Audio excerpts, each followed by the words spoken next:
Also, stop saying wait. That's my line. Okay? Oh, I don't know why you guys all copied my shit.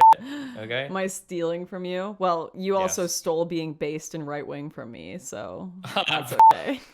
I was literally right wing before you were born, honey. Oh yeah, okay. You're like 8 years younger than me. I was writing articles about how based George Bush and Reagan were when you were a sperm swimming around your dad's ball sack. So don't even tell me about copying anything from you, motherfucker. All right.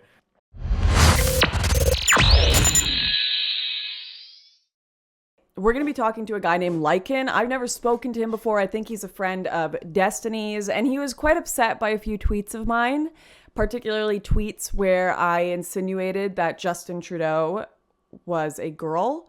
It was a joke I made about him having daddy issues. And then another one in which I said people with the Ukrainian flag and Russian flag in their bios on twitter.com or basically just LARPing, acting like they're choosing factions in an RPG. And he felt that international solidarity with Ukraine was attacked in that tweet. So we're going to be discussing edgy humor, my approach to these issues, why I think that the whole flag business is a bit cringe for the most part, for a lot of people, not for everyone, I'll specify, and our good friend, Destiny, is going to be modding this discussion. We're supposed to be starting now, but it looks like Destiny is playing League, and I just sent Lycan my Discord info, so we'll see if he gets back to me on that. If not, we'll just sit and chat. Lycan and I might need to get together and gank Steven in League in order to actually get him to join this call.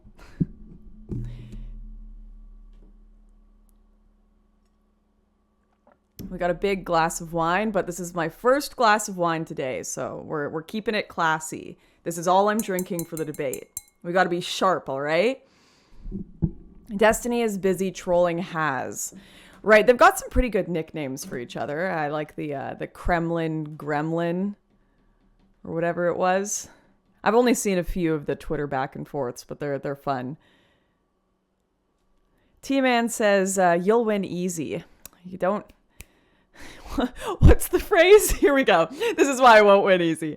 Don't count your eggs before the chicken or something. I can't remember, but I'm sure it'll be fine.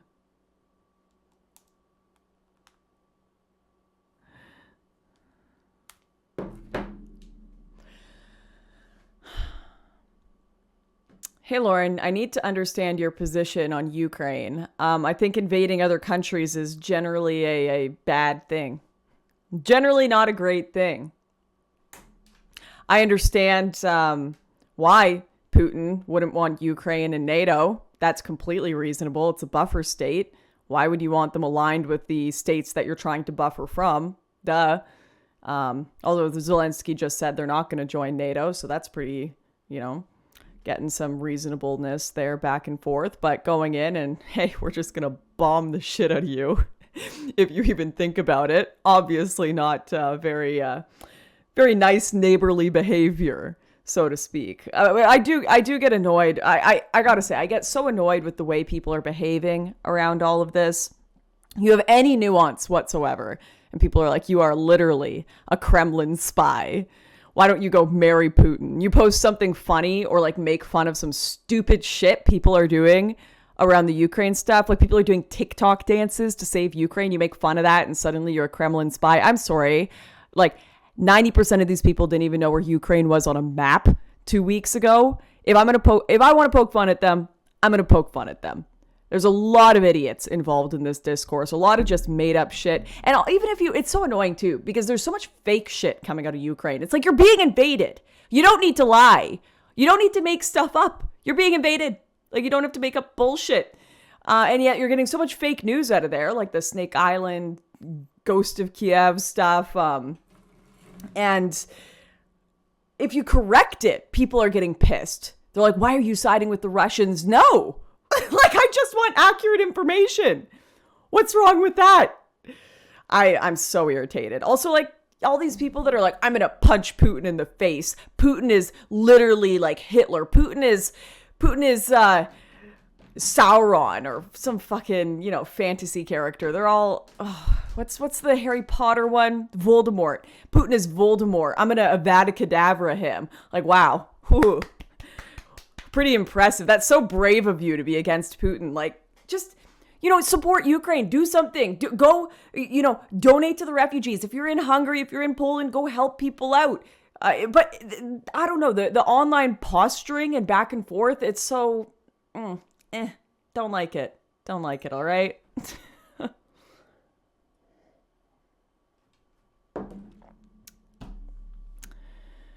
A lot of support for Ukraine is astroturfed, says Low Loif. Honestly, I've been thinking about this, and some of the shit I'm seeing coming out in support of Ukraine, like the TikTok dance stuff, the people removing Russian mustards from their stores, or painting Zelensky as Harry Potter. I'm like, is this a Russian psyop? Like, is this the Russians creating fake media to try and make me cringe at Ukraine? Like, is this what they're doing?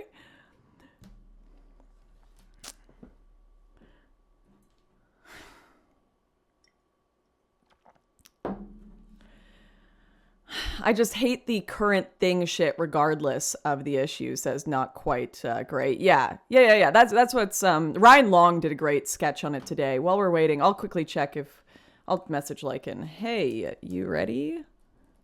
Question mark. And I'll message Steven. Lycan is ready. Oh, okay. Never mind. We're not going to watch the Ryan Long video.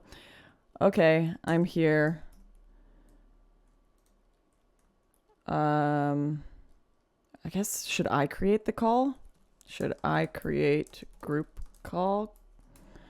Oh man, that's a lot of responsibility on my shoulders, guys. Creating a group chat that's functional.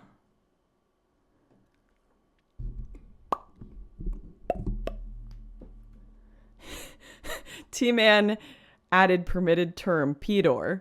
All right, we're allowed to say pedor in the chat now. If you saw my latest tweet, you'll get that.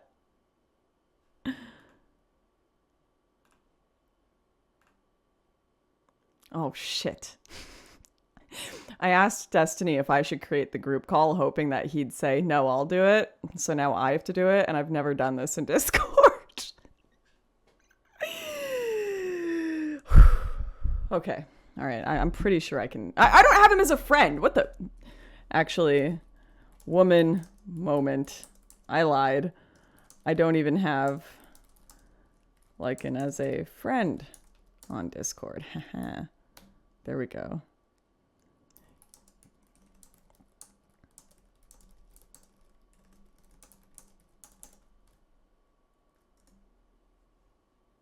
Can you join my Discord room? This is how they get you.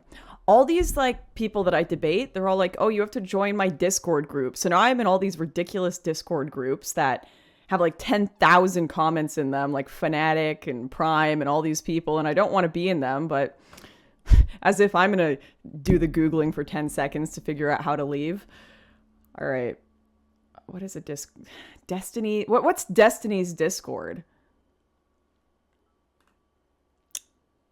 Oh, thank you, Drop Dead. Much appreciated. That's very nice of you, despite I was just explaining to everyone earlier how they're in an abusive relationship with me on Twitch because I get them to sub and then I just never show up. What is your Discord room? I don't even know what a Discord room is. Ugh.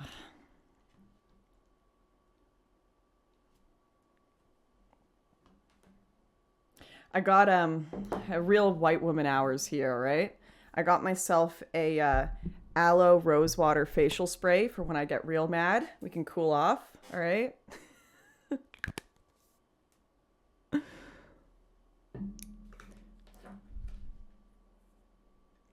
Thank you, Sizemonbubda12.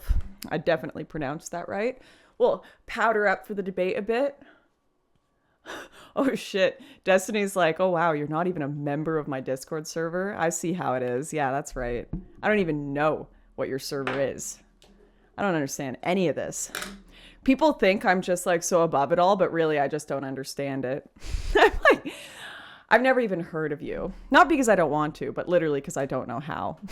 I don't know how the internet works. Okay, wait. 1 minute. We're getting a call. Yellow? I don't know what the fuck yellow means. Oh, I'm well. adding Lycan to here, okay? Okay. I'm streaming, by the way. I'm streaming too, by the way.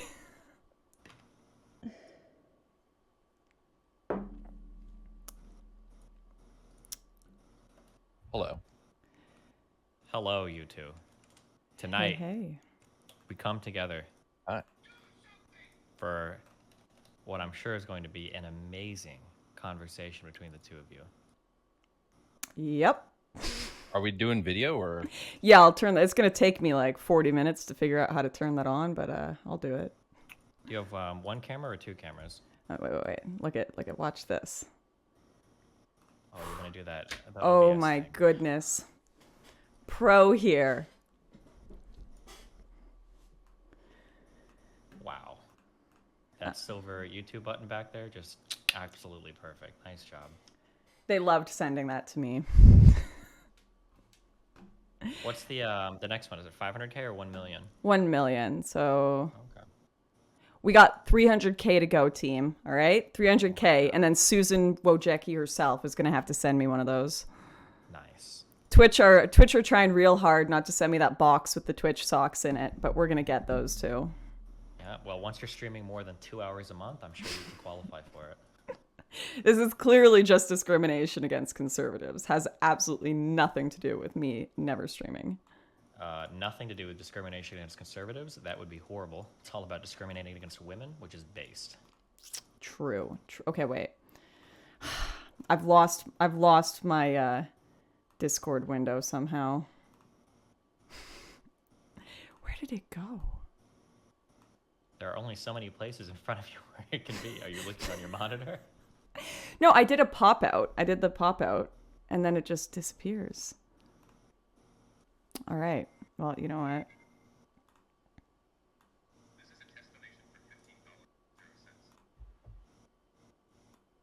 Who's got the terrible audio right now? Oh, shit. Wait, is it me? Talk again. Oh, yeah, whenever you stop. It's like I'm getting this, like, bzz, bzz noise. Oh, Yeah, I'm hearing it too, but I muted my all mic. right, that's a washer in the background. I guess both of you children don't know what that sounds like. I'm sorry. Let me go close my door. Jesus. Okay, wait. Guys, I gotta figure out how to put them on screen. This is gonna take a minute. Also, who puts their washing on when they're streaming? There's amateur hour here. Normies. Absolutely. Your audio sounds lovely, Lycan. Could you give yourself a little bit of an introduction of who you are for my audience who...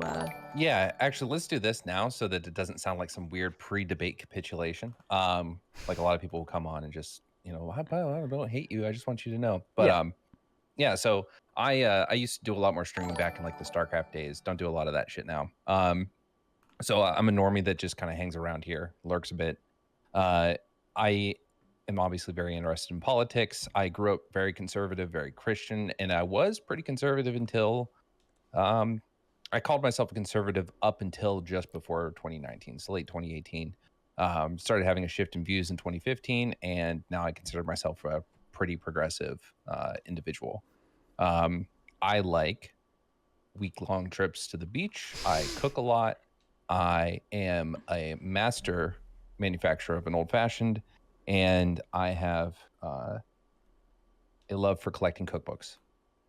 Okay. Is that good enough? Yeah. Long walks on the beach. This sounds like speed dating. Or like, you know, that video dating they used to have, like back in the 90s where you just send tapes out to people, little matchmakers. Are you doing video or no? Yes. Okay, keep the introductions, okay, because my washer's going for about 4 more minutes. So you guys are doing great so far, just okay? the worst. Amateur hour. You'd think you'd at least have it in a different room. You know? You think you wouldn't stream in your laundry room, you fucking idiot. I know, do you know how much noise those make? How much noise a washer and dryer makes? You know what, enough to know if I'm going to be a live streamer, I'm not going to put it in the room next to me or in the same room as me. Well, we're not all getting that dirty Russian money, okay, to fund our $7,000 a month apartments. I can only afford a 2-bedroom, $3,500 a month apartment in Miami. I'm sorry that I'm not up there at your level yet. This okay? is my Kremlin When the penthouse that I'm checks in. over to me, I'll get a bigger apartment. I'll put the washer in the upstairs fucking loft. Okay? Here we go. Here we go. We got a neutral moderator here, everybody. This is what a neutral moderator looks like. Oh, there's no neutrality. The fact that this debate stemmed from us talking about politics, or I'm sorry, talking about Twitter and conversations going there. He's definitely going to be biased towards you. Oh yeah. Okay. Why would you assume that? One, because you wanted to dress like a yordle for you, so that's a presupposed bias right there. And then two, because you are very adamant about going on. I don't have to behave in any way you expect on Twitter. Hey, don't okay? If I'm trying to get anybody to do anything, okay, I've read all the PUA, MGTOW stuff. All I do is neg people. So I would make her lose by default if that was my goal, okay? Number two, don't make any assumptions, okay? You don't know. I might have changed dramatically how I feel about Twitter discourse, so. You might have. Okay. Are you going to turn on? Oh, you have a video. Jesus Christ. Literally. Yeah, I know. Why are you dressed? My audience can't see you yet, but he's dressed as a priest for some reason. I just thought I'd dress up, and I just took my coat to the cleaners, so here we are. Okay. I thought you'd relate to this, the Christian conservative. I thought this might do something for you. Right. This is going to make me more sympathetic. Blasphemy is going to make me more sympathetic to you. Blasphemy? What are you talking about? I am wearing it appropriately. Might actually be a thing, You don't know that. A thing? Yeah, what are they called, Steven? I don't know. What father, a priest, whatever the fuck religion you are. Somewhere, both of you need to go. Okay, just chill. Hold on. All right, here's Father Lycan for all y'all in the chat. Wait, hold on. Let me unwrap my crucifix. Okay, wait.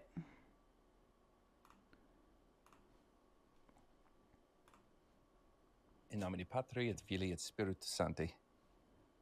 Nice. I took you off camera just for that.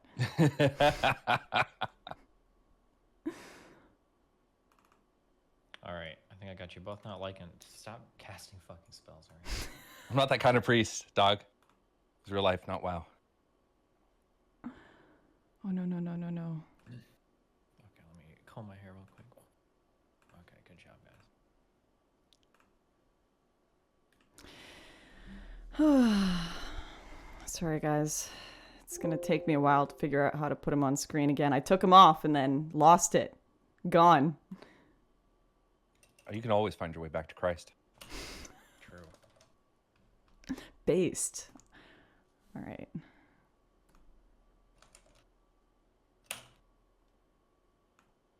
Lauren with her tech skills, absolutely.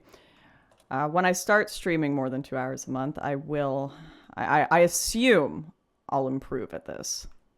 I assume. I could be wrong. I like how you just have the one candle going in the background too. That's good. It's good stuff. Good, isn't it? Yeah, let's heat things up a bit, shall we? Oh. I'm ready to debate. I'm so sorry, audience. Wait, you can't. Jesus Christ, Lycan. Okay, I think the other shot was better with the lights off and the candle in the background and the leg not there. Sorry, I didn't mean to overstimulate your Christian sensibilities, Steve. Thank you. All right, this is why we got the rose water. You need that blessed? This is my white woman calming spray. It's aloe, herbs, and rose water facial spray. What? No. So whenever I get mad, I can just rose water. Does it protect you against UV light? Probably. Blue light Does it protect me against blue light? No, that's for hot tub girls. I'm pretty sure this one's for this one's for good Christian conservative girls. Ah, indeed. Which denomination is Lauren? I'm just your regular old Christian, guys. I have not done catechism. I'm sorry to the tradcaths in the chat. Oh, God, you're one of those spiritual Christians. Ugh, I don't believe in organized religion. If I had to pick one, no. Okay,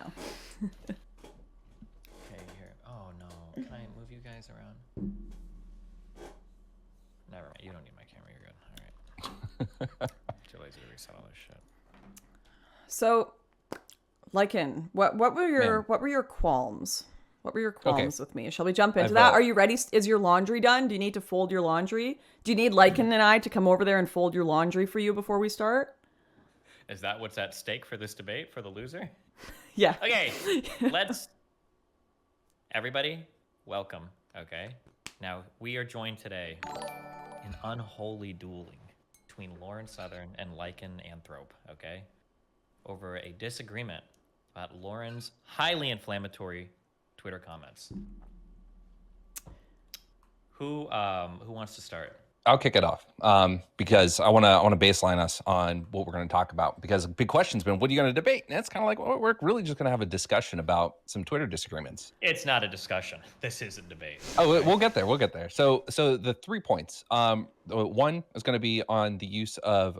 You made the comment that most girls go out and wreck their daddy's Porsches. Trudeau goes out and that is exactly the comment I made. Yeah. What was the keep going. What was the rest of it? His father's work or something, and you had a picture of the Constitution or some shit, or just a picture of the Charter of Rights and Freedoms. Yeah. Sure. Yeah. Okay. So there was that one. So the overarching point for that one is using a sexist joke that reinforces harmful stereotypes. I know this is gonna be the boring one. To take a jab at a guy. It's low-hanging fruit. I disagreed with doing that. I made the comment, now deleted, so you tell me if you disagree with my recollection of what I said. I said, disparaging women to take a jab at a dude. Nice. To which you retweeted and said, congratulations, you saved all men. And then we had our back and forth. Actually, I said you saved all women. Oh, I'm sorry. Yes, that's right. Saved all women. You saved my entire gender. Yes. And that one led to the comment of, this wasn't even serious commentary. Hold that thought, because we'll get to that one. Next interaction was a comment about people using Russian flags and Ukrainian flags, and like it actually means something. I used the word LARPer, right? I didn't use the word LARP, but that would be fitting. It was a banger of a tweet. I said that people putting Russian flags and Ukrainian flags in their bios were like people picking factions in an RPG. Okay, that's like, all right, yeah. So pretty close. Anyway, so she made that comment. I disagreed with it, kind of making allusions to 9/11 and how the world showed flags for solidarity with the United States. And then we kind of went back and forth, and you started saying, you're having an argument with someone that isn't even there. And then you said, this isn't even serious commentary. Mm-hmm. So we're going to talk about the Ukrainian flag thing, but we're also going to talk, the first thing I think we should talk about is my feelings about the comment, this isn't even serious commentary.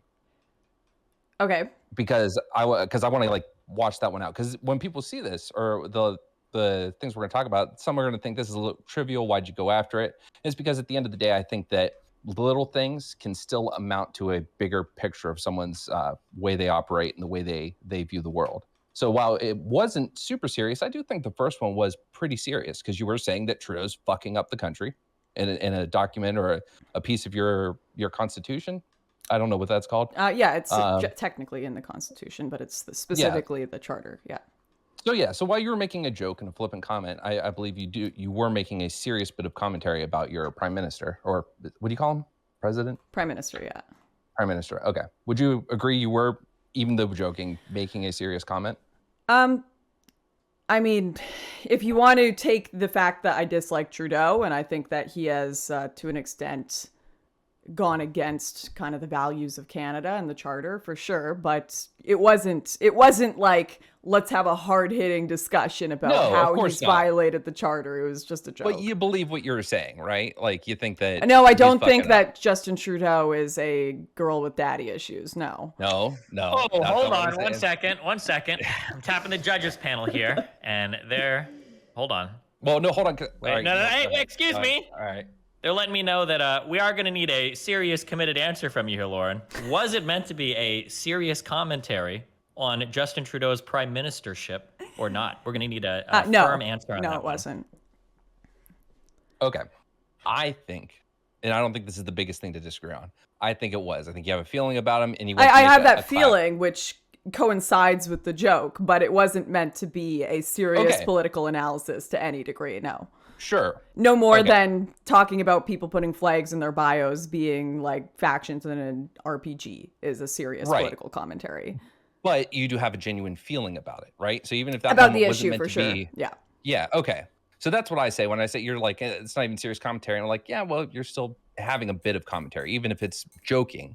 Sure. So you have followers that are going to take that seriously, right? I assume that the people that you don't have a lot of hate followers, maybe. Either way, there's a lot of people that like what you say and listen to it. And one of the mistakes, I'm going to take an L right now, and is thinking that you would process what I said in any way that actually understands what I was getting at. So do you get what I was Thanks for getting at insulting my intelligence while saying you're taking an L. That's real cute. Well, because the thing is that I forgot that you are a conservative, and like so I have no capability of understanding what you're saying, or perhaps maybe and I just disagree with you. It could be that. You can disagree with me, absolutely, but I think that's something that.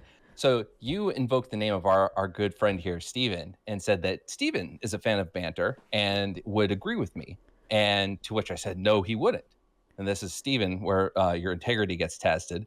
My overall point was that if you use something that reinforces a negative stereotype about someone on your massive platform where you have a lot of people listening to you, you implicitly or explicitly give them permission to continue believing that or employing that themselves. Okay. That was my overall issue. Okay, so you feel that my tweet saying that Trudeau is like a girl with daddy issues reinforces negative stereotypes about girls? I would say yes, to an extent. Comparing girls to Justin Trudeau is an offense to girls. But yeah, that's where I'll take an L and agree with you. But you don't believe that making those types of comments with your power and platform has any social significance? Sure. But we can apply this to we wouldn't even be allowed to joke about anything if we are going to get that specific about jokes, right? You can't even make a daddy issues joke because that's going to have a certain power dynamic to it. I don't observe everything through the lens of this crazy power dynamic stuff that you do. I assume most reasonable people can tell this is a joke, and that comparing Justin Trudeau to a girl with daddy issues doesn't mean that all girls have daddy issues and are going to crash their dad's car. I would assume most reasonable people can process that. Would you agree? Again, it's about the implicit. More than the explicit, it's about the implicit. It's like, yeah, sure, most people are going to know that Justin Trudeau isn't a girl with daddy issues, and most people aren't going to walk away with that immediately thinking, that's right, women have daddy issues. What do you think people, what problematic mindset do you think people are going to take away from that tweet and take into the world and harm the world more? It's that negative view of women. It's that, think of every kind of stereotype. It's just so they go to your tweet and they hear that stereotype. They go talk to their friends, they hear another stereotype. They listen to another streamer, they hear another stereotype. And these are little things that in those moments aren't doing anything significant by themselves, but then they're creating this overall image of women and giving these people permission to either engage with that in a way that causes other people that would enact that information or that feeling in a negative way, or for them to, continue spreading it and even to joke about it themselves. So I assume that, now you can correct me if I'm wrong, I assume you as a woman, as somewhere to make a comment about that, even if they were joking, it might irk you, or at least some sort of clearly not, because I'm making the comments, but you are now. But I would have to ask, do you think if I said Justin Trudeau were acting like a little boy and having a tantrum, you would be as upset? Not at all. Why? Because he is a boy. So you're not, doing I have to compare him to a woman to go ahead and take him down. And two, because little boys have tantrums. So, when I was thinking about that tweet, I was more so trying to give the impression of Justin Trudeau is mad at his father, and so he's acting out, has a bad relationship. I don't actually believe that. He could have had a perfectly fine relationship with his dad, but the joke is a girl goes out and, destroys her car, destroys something, or a kid goes out, they have issues with their parents, blah, blah, blah. It's the contrast that he's obviously not a little girl. He's obviously not having relational issues with his parent. He is the prime minister of a country. He is clearly a man. I hate to have to explain how jokes work, and it's the contrast of how a joke works. Maybe you don't find it funny. That's perfectly fine. But jokes work with contrast. I genuinely found it funny. I did find it funny. But then there's that next moment that hits you. It's that's low hanging fruit. It's not good to use those kind of jokes. So let me ask you, what's the male equivalent? Well, that's interesting. So that's what I was actually thinking when I was writing the tweet. I was like, oh, he's a guy, and I want to maybe say like, oh, most kids when they have issues with their parents, blah, blah, blah, they'll just like crash the car or something or go to a party, but that doesn't really work because it's issues with his dad, and his dad is the one who put forward the Charter of Rights and Freedoms. So I guess really only the daddy issues joke works. So I'll say girl. It wasn't like I'm going to compare him to a girl. It was the daddy issues trope that I was using, and people only know it in that context with girls typically, which sure, we can talk about a larger societal problem of assuming that daddy issues is only something that girls have, but not in a joke tweet, right? It's not, I don't think that's reinforcing any harm on the world to have a joke about women in general. And I don't think that as a woman, I am not offended by something that is clearly a joke. I would be offended if someone who was unreasonable took that as being applied to all women, and all women have daddy issues, or even the idea that daddy issues are a girl's or a woman's fault and not the dad for being a bad dad kind of thing. So this is where having the massive platform comes into play, because it's not just the joke. It's not just the fact that there really isn't a good, easy, socially accepted equivalent to that joke to make about a man, which is part of the problem. Therefore, you had to go to that why one. do we have to have a good social? Why do we have to have an equivalent? I'm sure there are plenty of jokes about men that exist that only really apply to men, and I don't think we need to have an exact equivalent. The point about the equivalent is that highlights the issue that it is a stereotype about women. Okay, so when we make jokes about like Biden sniffing little girls, and pedo jokes are almost always applied to men, like him being a pedo, him being creepy, him being this, that, and the other. There's very few female equivalents to that, especially applying to female politicians. And that's probably the worst thing you can call someone, right?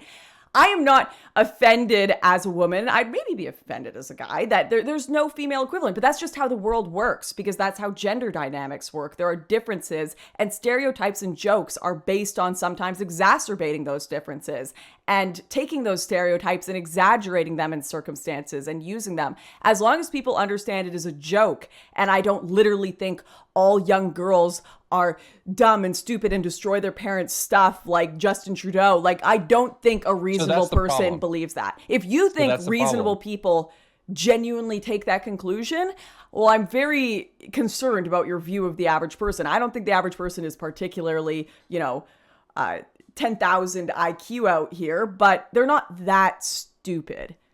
Well, again, it's two parts. First, one I want to get to, which is, yeah, sure, you didn't intend it that way, but again, you're putting it out to your 400,000 plus Twitter followers, and then it gets retweeted and spread from there, and so more people are exposed to it. So the point is that you might intend it one way, you might think and have your belief that there isn't harm, but these things are shown to actually cause harm. These are shown to reinforce. What do you mean? So how would that tweet cause harm, and how has it been shown that a tweet like that will cause harm? Like, what direct harm to the world do you think my Justin Trudeau has daddy issues tweet is going out into the world and causing? So you're blowing it up to make it sound like I'm saying that you directly caused the harm to X number of women based on the number of people who saw your tweet. It's the way you're making it sound. But no, I'm asking what harm is coming from that, genuinely. I already painted that picture. You make this joke, someone else makes another joke. You have different people hearing these constantly, and then they invoke those in their daily lives. They believe them, or how does it invoke in their daily lives? Therefore, creates a harder time for women, because they either have to succumb to these jokes or suffer these jokes. They have to hear it, or they have people that are treating them certain ways based on the way. I'm sorry, that pisses me off. Women can handle jokes. Women can handle jokes about themselves. So when I was in the Marines, we don't need people to save us from jokes. Hold on, whoa. Let's everybody. Wait, hold on. If I talk, we are quiet. All right, Dylan, thank you. We're bringing it back for a moment, okay? Getting loud. Let's take a deep breath. Okay. Lycan. I believe Lauren just said women can take jokes, and Lycan wanted to tell a story about the Marines. Yes. Hold on, Lauren, were you done with your point about women taking jokes? Yeah, I guess I'll just let him mansplain over me with his... there it is. Yep. Good job. Yep. With his Marine power complex. All right, let's go. Okay, Lycan, go with your Marine story. Go ahead. We had a Korean guy. His name was Lee. Can you guess what we used to call Lee? Do I want to? Or am I going to get banned from Twitch? Probably not. The judges are saying that it's probably not advisable that Lauren guesses what you used to call your Korean friend. We used to call Lee Ree. Go ahead. And we called him Ree because it is an Asian stereotype that Asians can't say L's, etc. So Lee used to laugh along with it. He would ha ha ha and all that stuff. But something you realize when you talk to people more and you kind of open up to these ideas of, hey, how did that actually make you feel? A lot of these people feel pressured to laugh along with those things. A lot of them feel that they have to in order to be accepted, that they don't want to be the party pooper. Yeah, it doesn't hurt, but you know what? God damn, it kind of gets fucking annoying. And a lot of people don't communicate those things. So it's not a matter of whether a woman can or cannot handle those jokes. It's a matter of should women have to? Should women be put into a place where those jokes make them feel otherized, where it's like, all right, someone's always taking the piss out of me. How many times do you think a woman, in good faith from the man's part, it has some comment made to her about, whoa, where was that anger from? Is your visitor here or some shit like that? Like those comments get made all the time. They put women in uncomfortable positions. So what I'm saying is by you making that joke, people are like, ha, I can make a daddy's issues joke. It's not going to be in that moment they're having that immediate thought. You're reinforcing it because you lose control of it to your 400,000 plus followers and everyone else it spreads to. My answer to that would be women have to learn to take jokes. That's the real world. It's not going away. And if you put them in a bubble where they never have to hear a joke about themselves or their gender or a stereotype, you're not preparing them for the real world. The real world isn't changing at any time. I'm not changing at any point. I'm not going to stop making jokes because people are too stupid to understand they're a joke and take it personally. I'm not. And most people aren't going to do that either. Like, this is like some utopian fantasy you have about what the world can and should. We need to teach women to toughen up and not take those things seriously if they're having that reaction. Maybe in certain environments, like a work environment, sure, talking about your friend Lee and people calling him Ree instead. Sure, in a work environment, you can say, all right, that's not going to be the case. In this environment, we can control that, whatever, that makes sense. But in the wider world, these jokes are going to exist. These stereotypes are going to exist, and they are never going away. And telling people just don't do it rather than, preparing women for the real world, even if you are in an environment where you're never going to hear a joke, I still think you should be prepared to let a joke brush off your shoulders. I still think that everyone should be prepared for that. Because if you collapse at the sight of a joke and you lose confidence and faith in your gender, holy shit. I mean, you were a pathetic gender to begin with. I mean, the picture you're painting of women for me is a much weaker, more pathetic version of women than I have in my mind, which I just find it so unbelievably sexist when people portray or believe in women to be this way, to be so fragile. And it's not about fragility, and it's not about women. This applies to any minority. This applies to any oppressed group, the marginalized group. This is a bigger issue than just that. Okay, well, my minorities, strengthen your mind, because you're going to have to fucking do that if you want to survive in this world. Don't listen to these progressive people. It's probably only going to be a short period of time that we have this weird little, it's always a thin layer of civility in society, and that shit will snap in an instant, and you'll be oppressed, you'll be called names any time in your life, depending on where you are in the world, and you better be able to survive that. You better be able to live with that and keep going forward, because if you can't, you're going to crumble and fucking fail at life. Do you believe women deal with major issues in the workplace, in your typical office environment? Do you think women more than men, Okay. I absolutely think women deal with issues, and I think telling them they just shouldn't have to is the worst advice you could ever give women. It doesn't prepare them for the real world. I'm not saying that. Do you think they should have to? No, of course not. And how do we get that? Do I think crime should exist? No. Do I think murder should exist? How do we make that better? How do we make that better? How do we make that better? Just tell them to suck it up, make them tougher? Or do we teach people to maybe not make the comments? That's absolutely one part of it. There is nothing wrong with telling women, hey, the world is going to be tough and you got to be ready to handle it because things aren't where they should be. But we don't stop there. We then stop the people that make those workplaces uncomfortable, that make those hostile environments, that make it hard for women to progress, that hold that women back. We tell them to stop doing the shit they're doing that's hurting women. Do we not? Listen, I have grown up in a very feminist society. I've grown up with feminism all throughout my schooling, with it all throughout my workforce, all throughout the law, definitely within my government in Canada. And I've still, in the workforce, experienced in situations where I have lost opportunities because I wouldn't sleep with a guy or I wouldn't flirt with a guy, because that is a reality. And there is no law, there's no comments or social situation that's going to get rid of that. And half of the men think they're feminists that do this shit too. So like, I am so annoyed when people don't want to prepare women for the real world and say, hey, you're going to have to learn to set your own boundaries. That's Except empowering the debate we're women. having isn't about teaching women to be able to handle the tell the jokes world and be don't able to make suck it up jokes. You don't tell the no. You don't tell the world you're all the ones that have to change your behavior for me. You strengthen the individual. That is what is empowering to women, minorities, because I get to go through my life. If someone makes a joke about you, you are comfortable enough in yourself. I am comfortable enough as a woman that I can deal with that and be fine.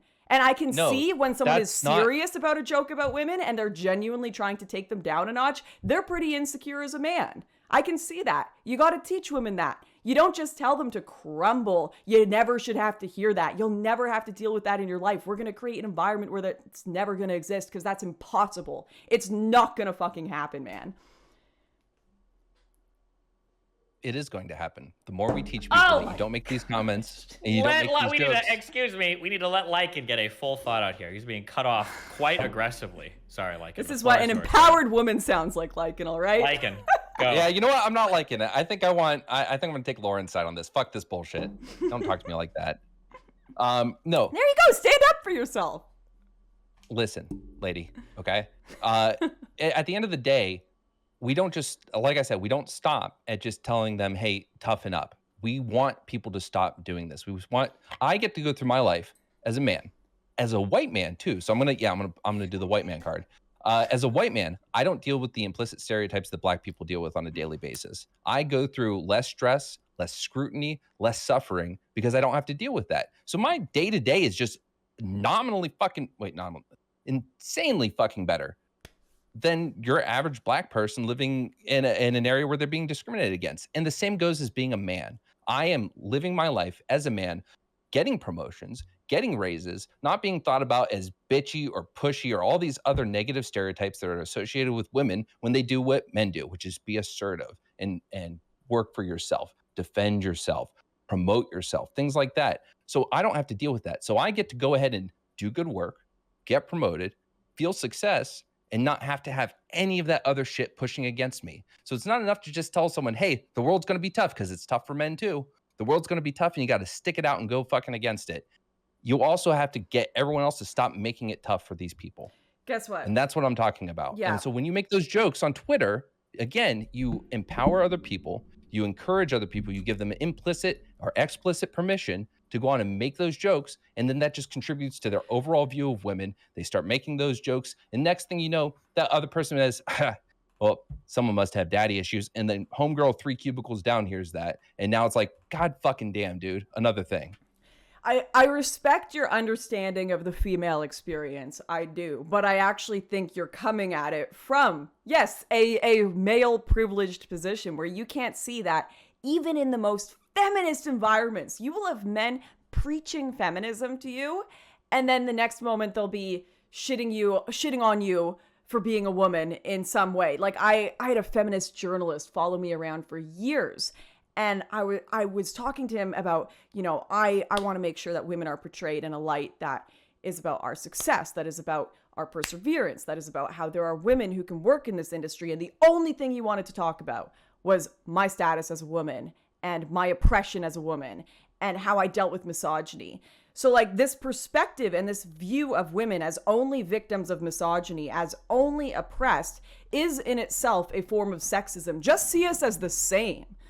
Just see us as capable of dealing with a workforce and environment, the real world, as men. It is so frustrating as a woman to always be put in this context and light of it's all about my sex life. It's all about how I'm oppressed. It's all about how, oh, woe is me as a woman. I just want to be treated the same. And constantly treating me like I can't take a joke, like I can't make a joke, without somehow having some broader context that's harming all other females as if we're some collective is also upsetting. It's frustrating. I totally fucking get it. Oh, no. Let me just agree the fuck out of what you're saying. Absolutely. The infantilization of women, just like the infantilization of minorities in any of these circumstances, is really fucking annoying. And you get these dumb fuck white men, white women that want to come out and be the arbiters of social justice and defend all these situations, and they get really fucking cringe about it. And sure, yeah, there are those dipshit male feminists that kind of seem to only do that shit because it gets them close to the ladies.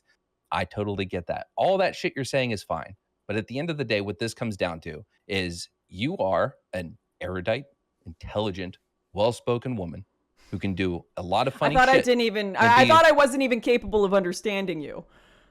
Well, see, you know what? I'm a man and I have some implicit biases, okay? And sometimes I'm just going to over-explain things because I assume that your dumb woman brain can't fucking handle it. Lycan, you can't engage in the same thing you're criticizing her for in the middle of this fucking debate. Except the thing is, yes, the thing is that if you were to show some self-awareness and that, hey, I know that what am I not self-aware about? The impact that your words have. That there are jokes about women that sometimes cause idiots to think they apply to all women. That you as what I was getting to before before Steven derailed me for that is you have this platform. You are smart. You are capable. Make a different joke. It's one of those, like, it's not hard. If you know that has that potential for that impact, and this is me. If I were you in your position, I wouldn't make those jokes because, and I still do this, even with my fucking 3,000 followers, nothing.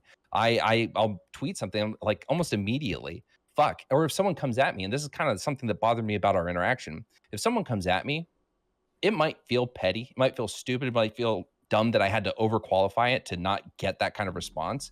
But at the end of the day, I'll reflect on it and be like, you know what? Fuck, I actually didn't need to take that jab. I didn't need to take that. That was a low blow. That was unnecessary. Like something stupid is, we were talking about it in chat the other day. When someone comes at me, and an often knee-jerk reaction was, wow, this was unnecessarily shitty. You must be having a lot of problems in your life. I hope they get fucking better. And I don't even like making those comments because I have that moment of empathy that's like, fuck, they might actually have some fucked up shit going on in their life. I probably shouldn't say that. And I delete the tweet because it cost me nothing. Now, maybe if I had a larger platform and I was getting a lot of positive interactions, maybe my feelings would change. I don't know. Maybe that happens for you. So you're like, no, maybe you did think about it. You're like, you know what? Yeah, that is kind of a sexist comment, but fuck it, whatever. When I just feel there are so many bigger issues on the scale of, sexism in women than a woman making a daddy issues joke, Like if yes, we're going to there talk are, but like about, I said, it speaks to a greater view, and I think it's been highlighted in this conversation that you don't view these little things. You don't believe that jokes can reinforce biases, and therefore that you as a person with a massive platform shouldn't be cognizant of. No, I don't think amongst the intelligible, reasonable class of people, I have a higher expectation for my audience, I guess, that joke would instill sexism in them. And if it does, if there's anyone in my audience watching this right now that genuinely believes a girl is responsible for her daddy issues because she had a bad, shitty father and that somehow makes her lesser, you can unfollow me. If you somehow think that me saying that Trudeau is acting like a girl with daddy issues makes girls less, you can unfollow me because that's like zero IQ take. That's a ridiculous interpretation of the tweet. And I'm happy to say that. But I genuinely don't feel I need to make that correction. If you saw anyone in my comments below the tweet, anyone interact with it that somehow came away with a more sexist view of the world that you can point to, I would be happy to talk about that and maybe talk about why that individual had that reaction. But I don't think I saw a single person. And I don't think I have, maybe a while ago, but now I don't think I have followers that think like that. And if they do, unfollow me. I don't fucking want you here. So my overall thought, and I think we've reached our impasse, is that I believe that is something that you should be able to get rid of.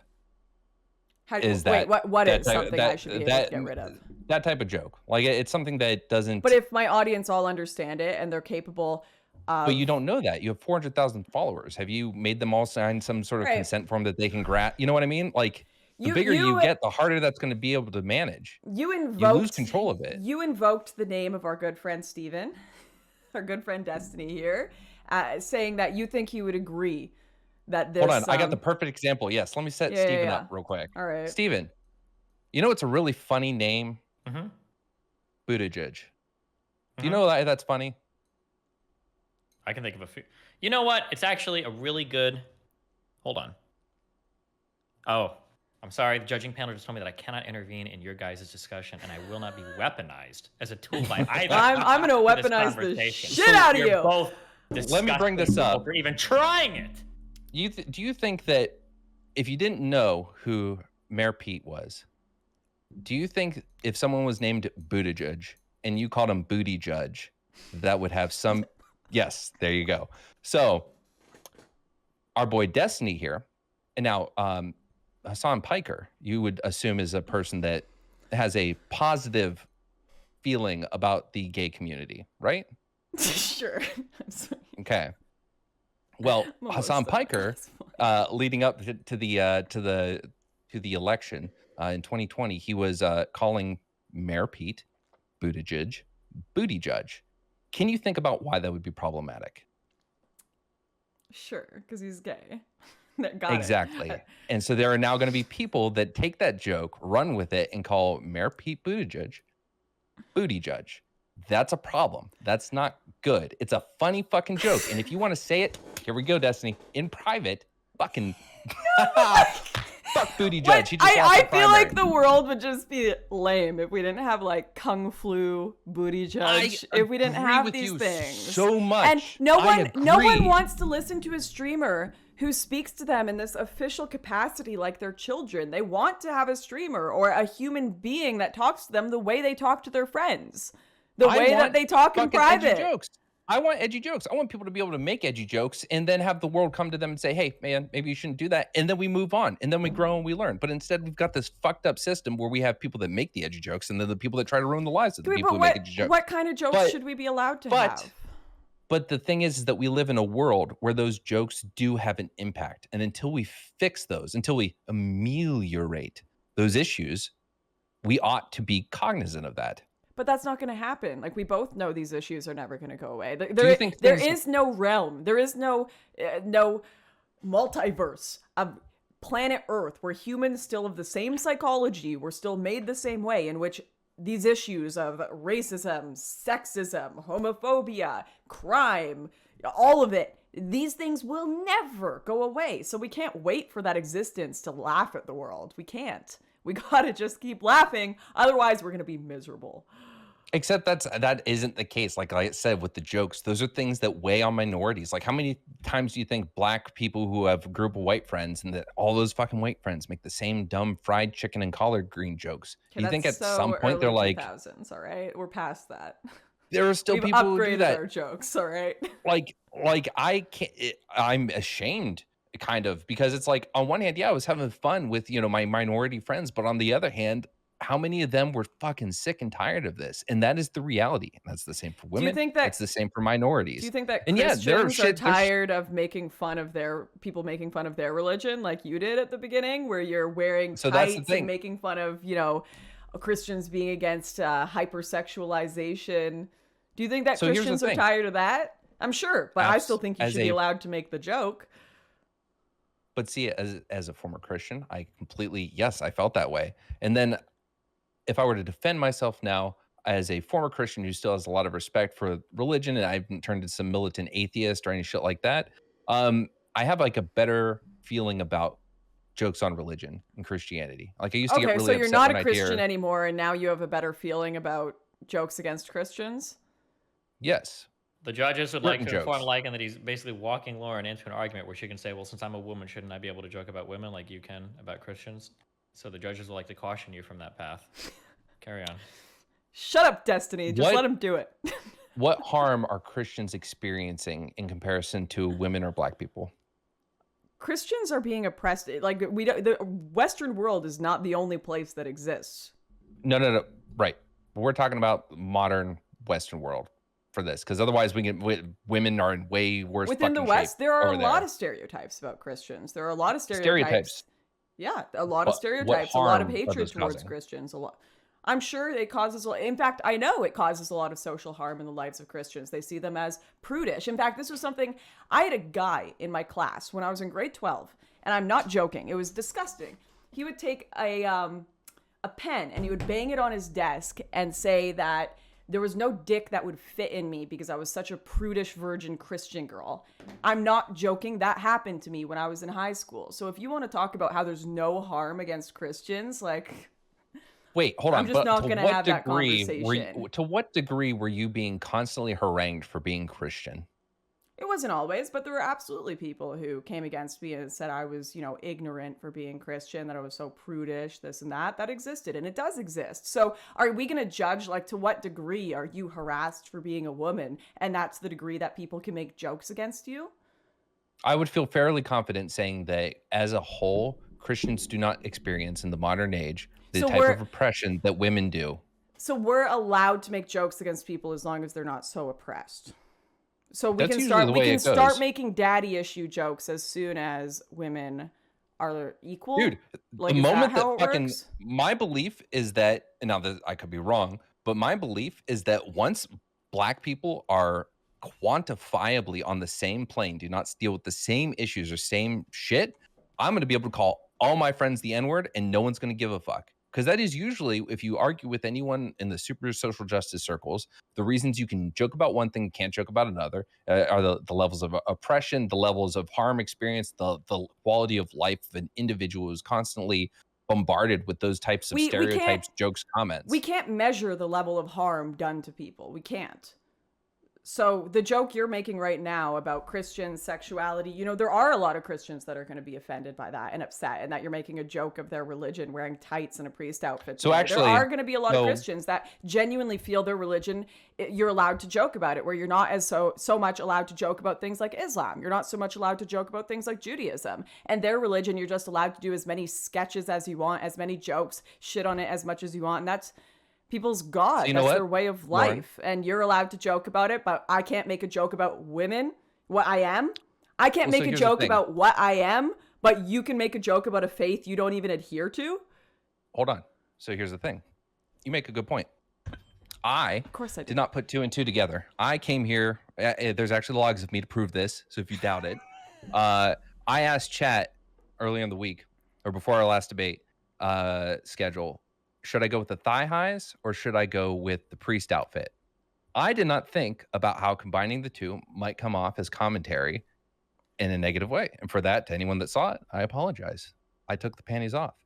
That wasn't the point of the joke. The point of the joke was just to be silly. And I thought it would be funny. Do you think that maybe I was just trying to be silly? Yes, I get it. It's a contrast. You're making a funny on the stream. I get it. And that's fine. As a Christian, that's fine. Why can't I make a joke as a woman, you I'm sexist acknowledging the harm. piece of shit? I'm acknowledging the harm. You made the comment, you pointed something out, and I said, fuck, you know what? You're right. I realize now how this came off. I am sorry. That's all I'm saying. So all I want from you, I don't want you to fucking delete the tweet or anything like that. What you said earlier in that acknowledgement, that's great. But we're missing the piece where you say, you know what? Yeah, I do have a platform, and I guess there are some points where I should be a little responsible with the types of humor I use because there is some propensity for that to go out into the world in a negative way. I agree that absolutely there are things I can say that will be taken the wrong way. There are responsibilities I do have to an audience and having a platform. I don't think a daddy joke fits within that threshold. I don't. We'll just disagree there. All right. I'm good with that stopping point for this. What about the Ukraine one? Let's talk about my RPG meme. Yeah, real quick. Destiny, do you have anything before we move on? No, the judges are totally fine with how the conversation is going on. You may proceed. Okay, cool. Can I have a second? Who are the judges? Is this your multiple personalities? Like, what's happening here? Oh, so we're going to make jokes about multiple person. I didn't say you could leave, Lycan. Hey! Yeah, okay. Good luck. Don't worry about who the judges are, okay? It's a group of people that I try... Wait, did you just say something? What is... Never mind. What is happening right now? It's the he's taking off the outfit. Okay, yeah. You guys are doing great so far, okay? Okay, all right. Even though you chose dog shit topics, but keep up the great work. Okay, we can be normal again. I liked the outfit. All right. Let's keep going. All right. Yeah, so the Ukraine tweet. So I'm going to pull this up if you don't mind giving me a second. I need more wine. I'll be right back.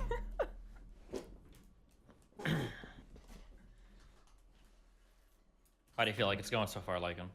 I feel pretty good. No, I like I said, I didn't put 2 and 2 together with the contrast, and good point on the women joke. You're doing a great job. Okay, keep it up. I no, honestly, like, I mean, I see the shit talkers in chat, but I'm always gonna get this. But no, I'm feeling good.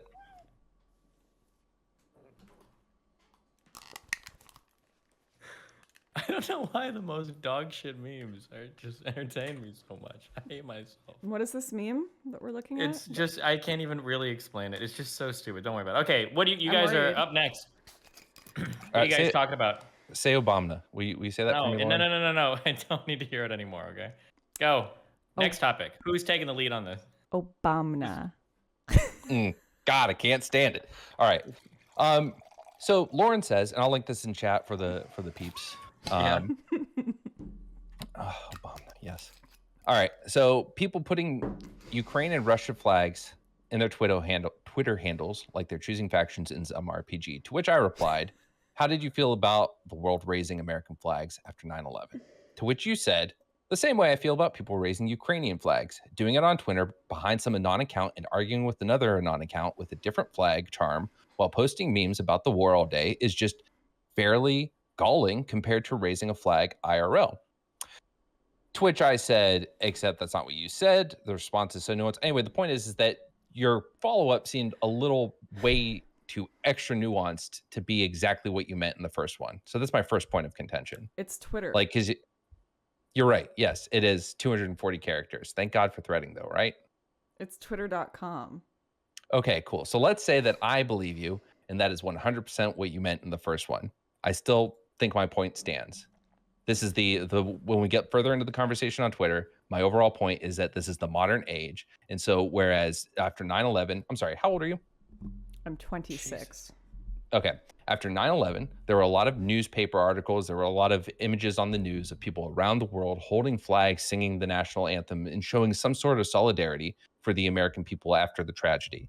I believe that the world has evolved, and we have Twitter now, we have social media, and while people can easily make fun of these little things as being trivial, at the end of the day, I'm sure that if I were an American and this had happened now with Twitter, or 9/11 had happened with Twitter, and I saw a bunch of people putting American flags, I assume I would feel positive about that. That would feel very good. And I'm sure that the Ukrainian people, seeing millions of people around the world doing something in their Facebook profile or on Twitter or wherever else you can put a goddamn emoji, I assume that they're having a positive feeling about that. Why do you think I disagree with you? Because you bitched about it. Well, no. In what part of that tweet did I say I don't think that Ukrainians would be feeling a positive reaction to people putting Ukrainian flags up? I'm actually commenting. I'm commenting on the individuals doing it, not the worldwide reaction to it. Everyone's doing it. So what do you mean the individuals? Let me ask, do you think there has been any cringeworthy response to this Ukraine-Russia crisis from the pro-Ukraine side? And of course, there's been cringeworthy response from the pro-Russia side, but yeah. Nothing too jarring. So you don't think people doing TikTok you don't think people doing TikTok dances to save Ukraine is cringeworthy? Yeah, that. Oh God, if you had gone off on that, it would have been retweet with Yas Queen, 100%. So when I see a bunch of people who didn't even know where Ukraine was 2 weeks ago, putting Ukraine flags in their bio, screaming for no-fly zones, and arguing with people with Russia flags who are saying we're going to rebuild the Russian Empire. And, you know, you have the Russia flag people, half of them think it's going to be this communist utopia, and the other half think it's like Hitler revived, all arguing with people with Ukrainian flags that still can't point Ukraine on a map. Yeah, I feel like people are picking Team Jacob and Team Edward. I feel like there are a bunch of retards partaking in global geopolitics on Twitter, and I'm going to comment on it. There are some people, there are some good people, but there are a lot of retards there too. Okay, if we want to talk about generally true social commentary, there you go. But at the end of the day, we're talking about the flags and the profiles and the overall impact of it, and that it is when I see a 14-year-old girl with a Ukraine flag in her profile calling for a no-fly zone, yeah, retard alert. Okay, so back in 2014, do you remember the Ice Bucket Challenge? Yep. Okay, so one of the last tweets on a account by a guy known as Idra from the StarCraft scene, there was that Ice Bucket Challenge going on, and he made some shitty comment about, like, you know, people just doing it for attention. And you know fucking what? absolutely goddamn right. I even have a video out there of me putting an ice bucket over my head, and it was 100% for the attention. But at the end of the day, all those people doing it for whatever their dumb, stupid, self-serving reasons were had a positive impact. More shit was raised, more awareness was raised since Lou Gehrig came out with his positive diagnosis for the disease. So it was overall, for despite whatever little micro commentary you can make, it's overall positive. So it's like, why bitch about it?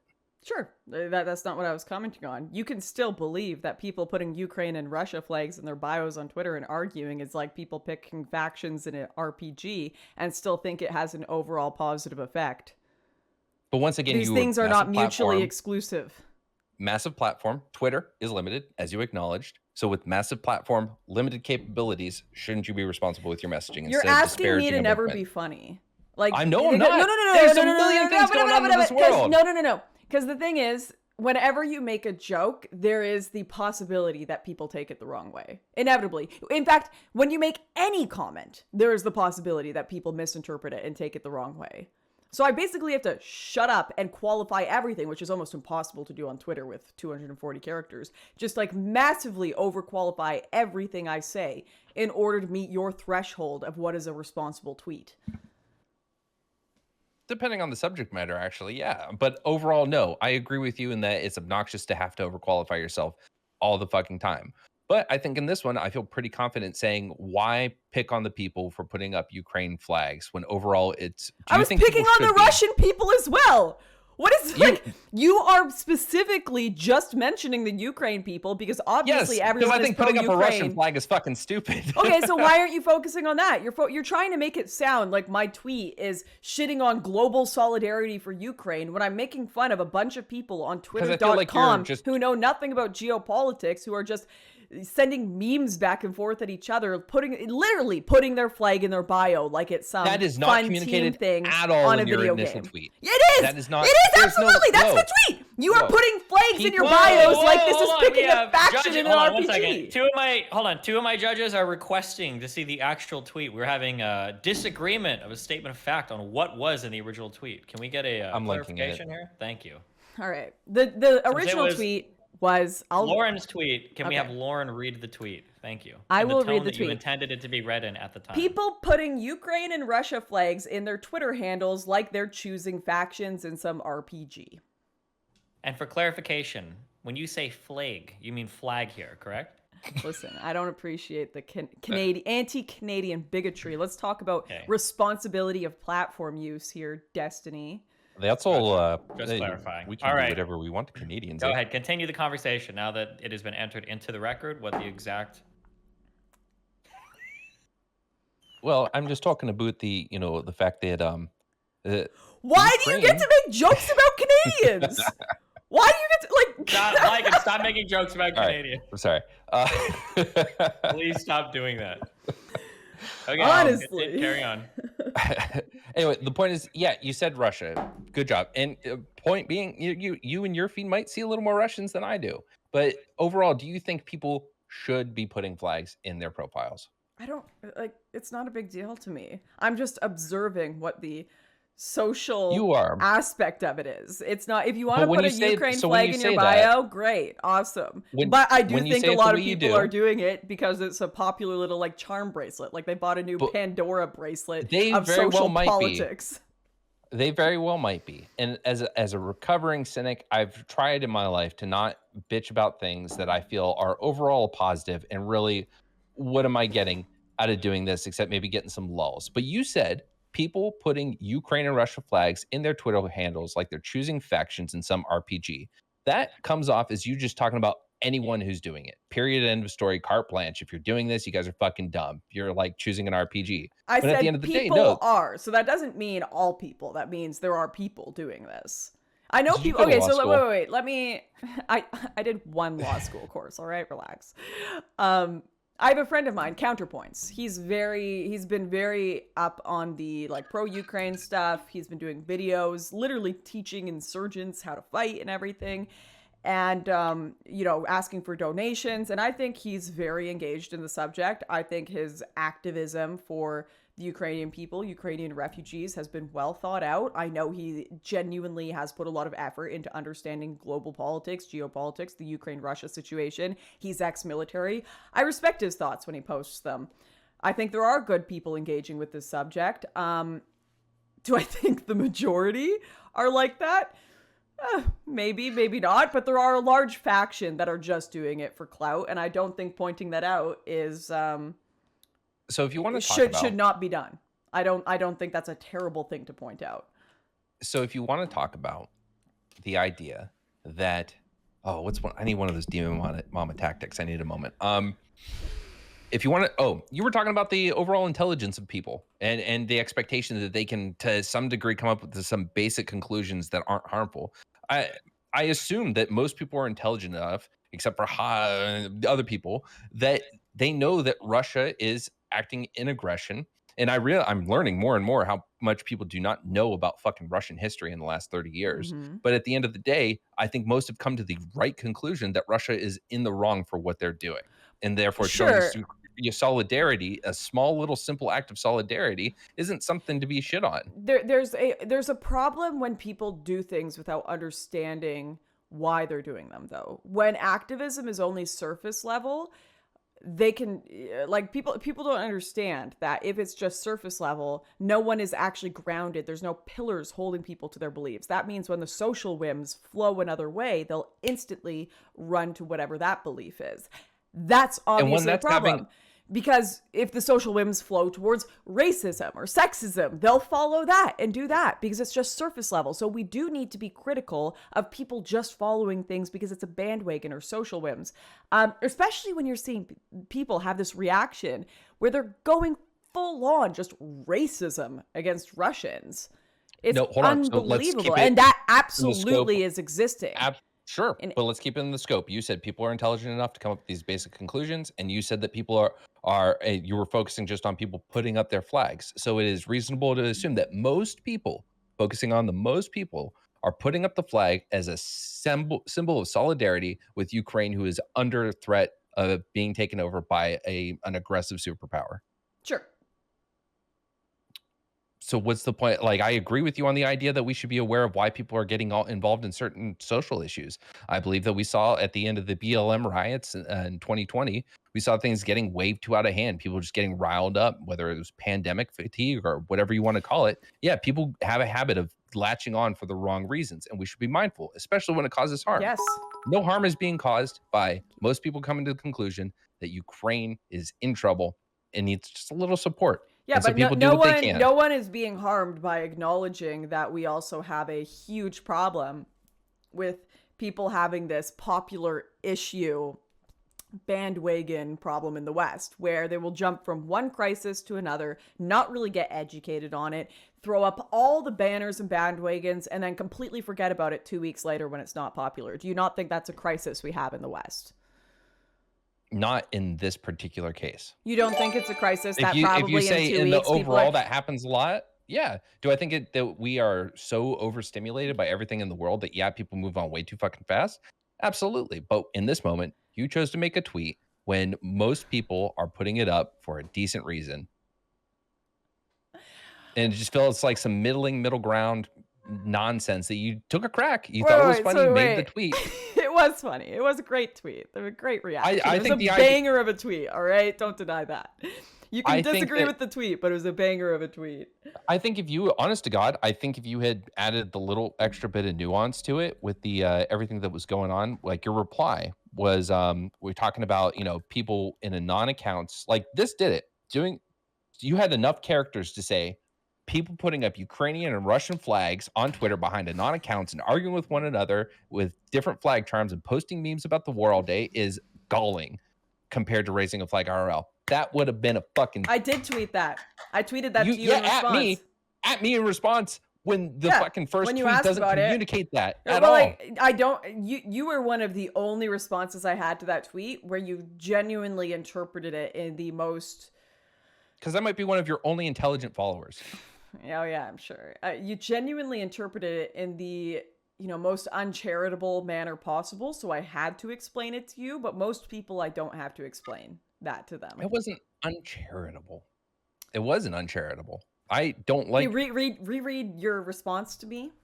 How did you feel about the world raising American flags after 9/11? Okay, that wasn't uncharitable, but it was assuming that, you know, if there were people on Twitter at the time during 9/11 that were not American, that didn't even know where America was 2 weeks before, I would have the same reaction. But most people know where America is. Most of the people raising American flags were American themselves. Like, of course, I would literally have, if America was a country that most of the people raising the flags up never knew about 2 weeks before, I would have the exact same reaction. But what's the difference? It's the idea of jumping on bandwagon politics that you don't understand and being so hardcore for it, but just for a short period of time because it's popular activism. Now, should you be supporting Ukraine in certain ways? I just described a friend of mine who is supporting them in what I think is a very beneficial, healthy way to do so. Do I think jumping on the bandwagon and doing TikTok dances for Ukraine and putting it on your profile like it's a Pandora charm is particularly helpful? No, I don't. No, that isn't. But I want to pick apart a few things. One, Ukraine was one of the most powerful states in the USSR. That wasn't Russia, and they had nukes. Most people have heard of Ukraine. So even if you can't point to it on a map, most people know Ukraine exists, and they know that at one point it was part of the USSR. And they know, even if they didn't know about this, they know the fact that Russia is invading it. Now they're just hearing about this country. They could think of it as, fuck, why is Russia invading this pissant little country that's done nothing to them? People can come to these reasonable conclusions. They did a study on this, and they found that the less likely you are to point out Ukraine on a map, the more likely you are to want America to get involved in the war there. Like, it's just this kind of stuff that makes you laugh a bit. That's silly, but at the end of the day, you, as an intelligent person, know that Russia is doing something bad, right? Sure. Okay. Cool. I was worried we were gonna have to go on a different debate there. So you know that's happening. But why is it you don't believe it's reasonable for someone else? No, don't even bite that. You don't think it's reasonable for someone else? I think it's upsetting the amount of people who aren't even willing to comprehend or understand why Russia might be acting the way they are. You can be against it and still try to understand the actions of another. And people, if you even try to explain the Russian perspective, if you even try to be like, hey, let's have some strategic empathy, they'll jump full on and be like, you're being paid by the Kremlin. You're like a Putin spy. And it's so just disgustingly stupid, the reaction people have to any nuanced conversation. Except, okay, let's wrap this up. And if we want to go to that, I have a hard stop at midnight, but we're making good time. So, you have a hard stop at midnight. Because I have a fucking job. Imagine going to bed at midnight. Okay, but that's not a hard stop in industry lingo. Means that you have like an appointment or something. No, hard stop means I calculate how long it's going to take me to get to fucking bed so I can go brush my teeth. I understand. Hold on, you have to sleep. I understand. Sorry, go ahead. Just finish. Okay, do your thing. Shit. Anyway, overall, I don't. I think you are being inconsistent, or at the very least, what are the two inconsistent things I'm saying? I think that you believe, I'm sorry, let me make sure that was the right word to use. Let me repeat the question a few times and then, see, I can't even think while doing that. I believe that I'm the one who's drunk. I believe in you. You can do it. I was working on it, but I didn't want to be too, it's like showing up to a date. You don't want to be drunk already. Not that I believe this is. Well, I'm a woman, so you want them to be drunk already. Anyway, so I believe that you made the comment, and I think that you are looking for reasons to not acknowledge that you made a broad brushstroke comment and that you're looking at these in a negative way. Of course it was a broad brushstroke comment. I was saying people with Ukrainian flags and Russian flags. That's like thousands of people on Twitter. It's one of those, I hate saying, was that a necessary comment? Because most tweets aren't fucking necessary from any human being. It was a funny comment. A lot of people enjoyed it. It had great engagement. Oh, 99. Is that how you judge if something is good? 99. I hate to tell you this, my friend. 99% of stuff on Twitter is not necessary. 99%. 99.9% is not necessary. If you think Twitter is the place you go for necessary content, I have some bad news for you, my friend. It's not. But again, news. you have this platform. You made these comments. It's like, but you seem to agree that most people are. You acknowledge most people are putting it up for a good reason. Or at least a decent reason to understand there is an act of aggression. They genuinely in their hearts feel they want to do something right for people who are suffering. I believe that, but it doesn't change the fact that they're acting like it's an RPG game. Especially when you see the Redditors. Sorry, I'm going to make a comment, and I don't mean it flippantly or to be disparaging, but you are a conservative, and I am seeing a lot of the pro-Putin shit. No. I'm seeing a lot. I don't know how far conservative your audience still leans, right? So I know you're going through this whole, reassessment the reforming of Lauren Southern is a myth. It's a meme by the left. They all think I'm on this reformation tour when I'm not. I don't care what they think of me. I don't care. So I'm going to drop this little nugget in chat, and everyone else can pressure Destiny into this. Destiny had a guy come on and review one of his old videos where he it was the JonTron discussion, and the guy just went point by point by point and talked to Destiny about it and said, hey, how do you tell me about this? How'd you feel about this? He had some pretty good salient questions, and I think that it would be really good if Destiny did that. But yes, there is the belief that you are here. Wait, hold on. A couple of the judges are confused on what the fuck the topic is right now. I'm getting to that. Okay, sorry. Okay, go ahead. But he's getting to it, guys. Hold on. So I don't know to what degree that is true, though. But I mean, I assume that you had some pretty radical fucking people following you 5 years ago, no? And I assume that you believe that either you've brought them all with you, which would be a good positive thing, or that you have evolved in your views from 5 years ago. Is that not the case? I think everyone has radical people following them. I think you can't control that to a large degree. I mean, if you're saying like, I want to kill people or I want to do this or do that, sure. But no, I think that most political streamers will have people that are radicals that misinterpret their work following them. Absolutely. But I think that your politics veered into the nationalist area that What's might wrong have with some nationalism? problematic. Ukrainians are extremely nationalist. I thought you liked them. I believe that I believe that pride in a nation and wanting your nation to be strong and independent and all that stuff, that's all good, positive things. Believing that your country is the best, I see nothing wrong with that whatsoever. So you like nationalism? On that, I believe that nationalism is a word that you can say some nationalistic tendencies are healthy. But you can say to be a nationalist is probably not a good position to hold. The entire judging panel right now wants a clear definition of nationalism so they don't get caught up on semantics. Can we get an explanation from both sides for what they consider nationalism to be? Lauren? My clear definition of what nationalism is? Why am I the one defining it when you're the one bringing it up as a bad... The judges just want to make sure we're all under agreement for what we're talking about when we say nationalism. No, I want Lycan to define it since he's the one who brought up that he thinks I'm a nationalist and that's a bad thing. I said nationalistic tendencies. Wait, what's wrong with nationalistic tendencies? I believe nationalism to be the ardent belief that your country is the best and that you have an idea of how that country exists and that you want it to continue to bolster whatever those ideals about your country that you view. Okay, what's wrong with that? Because people like the Nazis tend to take that a little too far. Okay, so can't you take anything too far? The exact definition is identification with one's own nation and support for its interests. I see nothing wrong with that. So here's why I am, yes, but when your interests trump those around you and then you go start, invading the Sudetenland, like it becomes an issue. Yeah, but you can say that with anything. So what was wrong with my particular views around nationalism? Yeah, so was I advocating invading other countries because I loved my own nation? No. So two things. One, where I was going with the overall point is that I believe you have viewers who at one point or another, or may still have some problematic ideas. And the reason I don't want to go too far into your history is because I don't really follow a lot of your content. I haven't consumed a lot of it, but I've seen some of your videos with certain individuals that are problematic, and I can't speak exactly to every single involvement you've ever had. So why are you even implying that I have bad views or that my viewers have bad views when you know so little about me and my viewers? And So I'm going to call a lifeline. I'm going to ask Steven to help me here. And I'm going to give Steven an idea of the overall approach that I'm going for.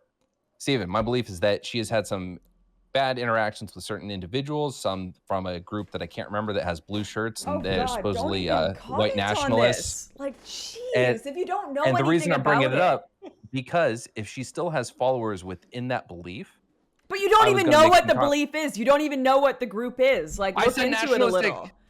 What's wrong with nationalism? You can't even say, you just said you kind of agree with nationalism anyways. No.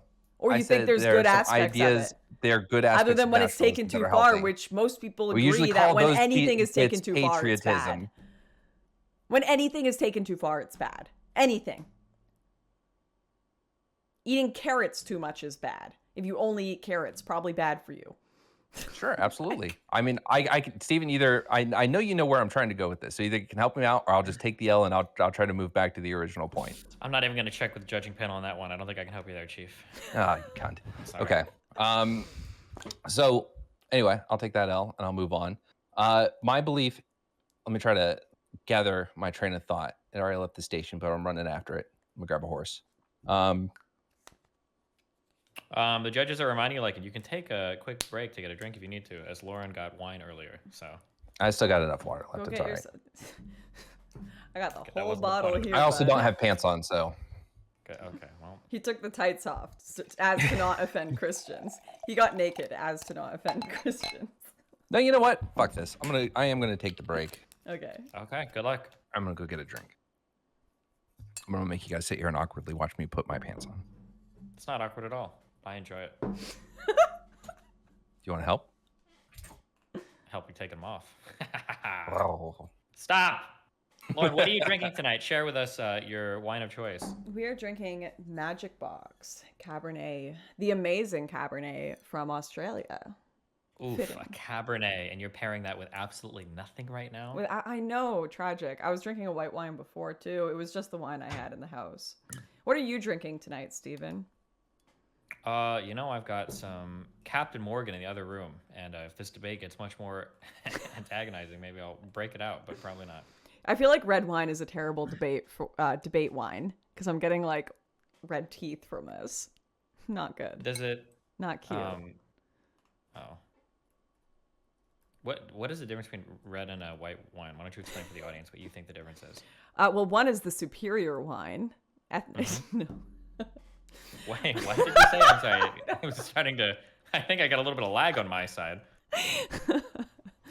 No, I do prefer a dry white wine to a red wine. Red wine you typically have with like steaks and meals. It's definitely a heavier wine. What is it? White wine, it's more fruity. You have with like a cheese plate. Like it's less sweet. So usually when you make the wine,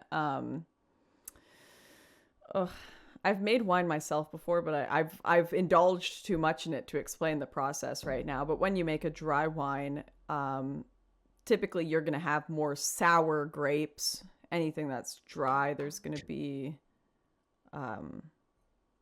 Nope, can't remember. Drank too much wine. Sorry, too bad. Cool. Okay. Well, how'd you go? Did you find the arguments in the other room, Lycan? I did. Excellent idea, Steven. Thanks for the setup. No problem. I got you, dude. Okay, so what I was getting at overall is that if you did, not even saying you do, if you did have people that had some problematic beliefs, there are two groups that are in the West really getting on, Russia's side. And that's leftists, communists who think that Russia's this great utopia that will rise again and show you this time around that communism can really do it. And then people with Nazi-esque far-right extremist inclinations. Yeah. So if some of your audience had that type of propensity, higher than the average audience in the political spectrum, you would be signaling to them that any show of solidarity towards Ukraine is stupid. And sure, yes, you were saying, and Russia's stupid too, but you're kind of diminishing the idea that anyone should be showing solidarity for Ukraine. Do you think we should be allowed to criticize Ukraine or Ukrainian information at all? Or reaction to Ukraine at all? Okay. So what's the problem with me criticizing both at the same time. Do you think, because we're not talking about information, we're talking about people reacting in this act. So I can make the point. Let's say the Taliban, they do have a flag, but let's say that flag had an emoji that was available. And let's say once again that 9/11 happened a long time ago with the happened now with social media existing, and we technically can trace back the actions of America to the 9/11 towers. We can trace it back to things that we should not have been doing. A little bit of colonialism, a little bit of intervention in the Middle East that we shouldn't have been involved absolutely with. Talk about that. And then people can make those comments. So what if you have some fucking crazy people in the Middle East putting up Taliban flags, and you have a bunch of other people putting up American flags, more people putting up American flags, kind of akin to what's going on with Ukraine? Would you make that same comment? If people were doing it on Twitter, yes. Absolutely. You don't see any problem with that? No. In any way by diminishing I think a lot of people choose their support for countries and geopolitical situations entirely based on popularity. The same way they would just pick a faction in an RPG. Absolutely. Whether it be America, whether it be Israel and Palestine, especially if they don't live there, any group. I think they do it entirely based on aesthetics. Unfortunately, that's not everyone, but it's a lot of people. So, but except we can look at the case and we can say, yeah, sure, America shouldn't have fucked with the Russians when it came to Afghanistan. And technically, we did create the Taliban as it exists today. Sure. Maybe America shouldn't have had, drone strikes or, airstrikes pre 9/11. Maybe America shouldn't have had as much wheeling and dealing in certain other countries in the Middle East, North Africa region. I completely But at the end of the day, yeah. you would agree that 9/11 was an unacceptable act. Of course. Okay. So in that moment, when America was attacked, why would you bring up, but what about that other shit, right? I mean, the Taliban kind of had a point. So we shouldn't bring up any criticisms of our own regime through a certain period of time because of one event. Time and place. Time and place. Okay. In the moment where they're reeling from the attack. How many weeks after the Russian invasion are we allowed to call out Ukrainian fake news? Is that what your tweet was commenting on? I'm just saying, like how you're saying in general. You're saying in general we're not allowed to criticize. I'm talking about you saying, hey, dipshits, don't put fucking flags in your profiles. I'm saying, I didn't say that. I didn't say that. I think if you understand the situation, if you are involved in it and you actually especially if you're Ukrainian, if you're someone who has ties to Ukraine, you really understand the situation, absolutely, full-fledged. But, and you know what, even people who don't know much about it, still think there's negatives to that, still think there's a problem with a lot of people engaging in politics who don't know much about it, probably shouldn't engage in the first place if you don't understand the situation. I've made that mistake before myself. I know this from experience. I know from experience that I probably shouldn't be commenting on things I don't understand fully. You're probably acting like it's an RPG and you're just picking something out of popularity. Doesn't negate the statement. I think the statement is worthwhile being made, especially because it's kind of funny. I need a web. I need a chart. I need a fucking board that I can write. I need to paint that with chalk paint so I can write on it, because we're going back to the other things where, again, you've acknowledged that people are intelligent enough to come up with some basic understanding of reality, the way with information that's put out there. You've agreed that Russia is heavily in the wrong in this situation, and you have said, therefore, there's nothing wrong with people showing solidarity with Ukraine, and that it is they are in the wrong, but I think it's worthwhile to understand why they're doing what they're doing, and most people are not willing to do that. I would like to come in and attempt to clarify, and then we can see if we can agree with this, because we're kind of going around in circles. So, Lycan, I believe the current argument that you're faced with right now, I will summarize from Lauren's side, I should say if I'm misrepresenting, is that we can simultaneously agree with the cause that people are championing while criticizing them for championing said cause without really understanding anything about it. So these are two separate issues. So, for instance, somebody saying, hey, this model of physics is really good, and then them tweeting about that, if they don't know anything about what they're talking about, that particular model of physics might be good, but we can still make fun of people for tweeting about it without knowing anything about physics. Correct. What the argument is, right? Correct. Sure. Okay, so so do you have a disagreement with that position? Yes. Well, because in this example, I think there is a value to people showing solidarity with Ukraine, a people that is having to fight for itself because there's no NATO involvement aside from shipping over some weapons and some support. They don't have, it's them against Russia. So at the end of the day, they are still fighting a war that's very difficult. And those people are citizens. Judge question for both sides then. If we could create a world where nobody tweeted about an issue without having at least a decent understanding about it, so they don't show solidarity on things for Israel, Palestine, Russia, whatever, without having at least a decent understanding about it, would that be a better world? Absolutely. Chef's kiss. Make it happen. I don't care if that bars me from talking about certain subjects. Chef's kiss. Oh, absolutely. Yeah. Like there would be no disagreement there. Okay, so we agree. Wait, no. Stop. Wait, but isn't that what we're talking about? So you're like, are you essentially saying then that it would be better if people just didn't comment on things they didn't know anything about? Well, we're talking in general. I believe that the correct side here is that Russia's in the wrong, and then showing solidarity. Sure, but we're not talking about what's correct. We're talking just about like a fundamental level of information that people would have, right? Yeah. So I'm saying, yeah, of course. Like if no one could tweet about jack shit unless they actually had a decent understanding of it, the world would be a much better place. 100%.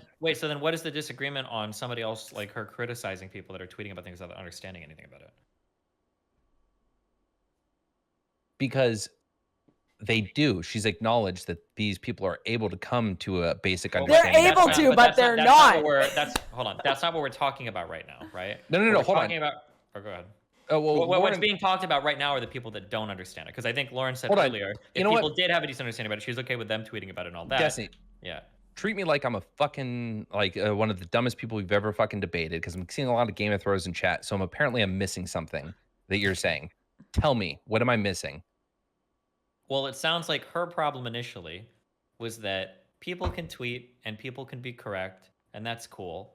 But it's a little bit cringe that people are just kind of like picking sides based on whatever they see their friends doing, or whatever they see kind of like the media pushing. That right now, if the situation was literally exactly the same and no historical facts were changed, but instead the media was like, Ukrainians are neo-Nazis and, Russia's clearing all these guys out, everybody would be putting Russian flags on their Twitter profile. So the issue is that like people seem to be taking like strong positions on these things without knowing anything about it. And she is saying that if they want to, that's fine. And maybe there's even some good shit, whatever. But she's going to make fun of people that do it because they're choosing it basically like they would choose like an RPG faction. Like they don't know anything about it. They're just choosing it's popular. And your counter argument seemed to be that, I don't think it's okay to make fun of those people because it's actually a good thing that they're choosing sides, even if they don't know much about it, for other reasons that you're arguing. So I think in this case, people know enough to be able to put a Ukrainian flag. You do? Well, yes. Okay. You literally just said like 10 minutes ago that you're learning how little people know about Russian and Soviet history. Right. They don't need to know that Russia is an aggressive superpower invading a much less equipped country under weak pretenses. So you don't need to be an expert in that. So you think you don't need to be an expert to understand when a big guy attack small guy, then big guy, bad guy, small guy, good guy? You don't think there might be more nuance to situations like that on a global scale? You need to understand the weak pretext. Again, one night of news watching will give you the weak pretext that Russia is using, how they built that pretext for weeks leading up to it, and how that they should not be invading Ukraine. How Ukraine. But you're assuming people have even watched Ukraine, a week worth. So, all right, let's fucking move into the next part of the debate. I know more shit about this fucking thing than most dumb fucks commentating on it. Oh, goddamn. So you want to talk 1991 so there's a lot of, 1999? Are you saying there's a lot of dumb fucks commenting on it? You're agreeing with me. We're asking for a big chill. We're going to take 5 seconds for both sides to take a deep breath. We're shouting for no reason, okay? 2 of my judges are uncomfortable with this, all right? Calm down. Okay. White woman. I don't. Okay. Fucking. Let me just sniff some Old Spice or something. Okay. Good job. Okay. Lycan, go for it. Sorry. There is a lot of. Someone in my chat just said, "Send this guy to the gulag." Interesting. Keep going. Interesting. That would come from your chat. It's all. In fact, that's Putin directly commenting that in my chat. Maybe I do need to keep this close. All right. So offensive. There is. I'm sorry. So there is a lot of history, as people know, but they don't know the history. They just know there's a lot of it. The issue is that I'm so sorry. I'm doing the demon mom thing where I just don't say anything, but I talk. No. So there is no good reason for Russia to be invading. Everything that Russia is doing right now is an attempt to no good reason. If you want to bring up none. If you want to bring they have no reasons for bad guy. What? Just do bad thing because bad. I mean, in Russia's I am case, very yes. smart. Bad guy just do bad thing because bad. What do you know about the history of Russia between 1999? Clearly nothing. No, I'm asking you. What do you know about the history of Russia between 1999 and 2022? Do you genuinely think that when countries invade other countries, they have no good reason, or at least in their mind, like what's a good reason to you? Them? Like, do you think a good reason could be to them?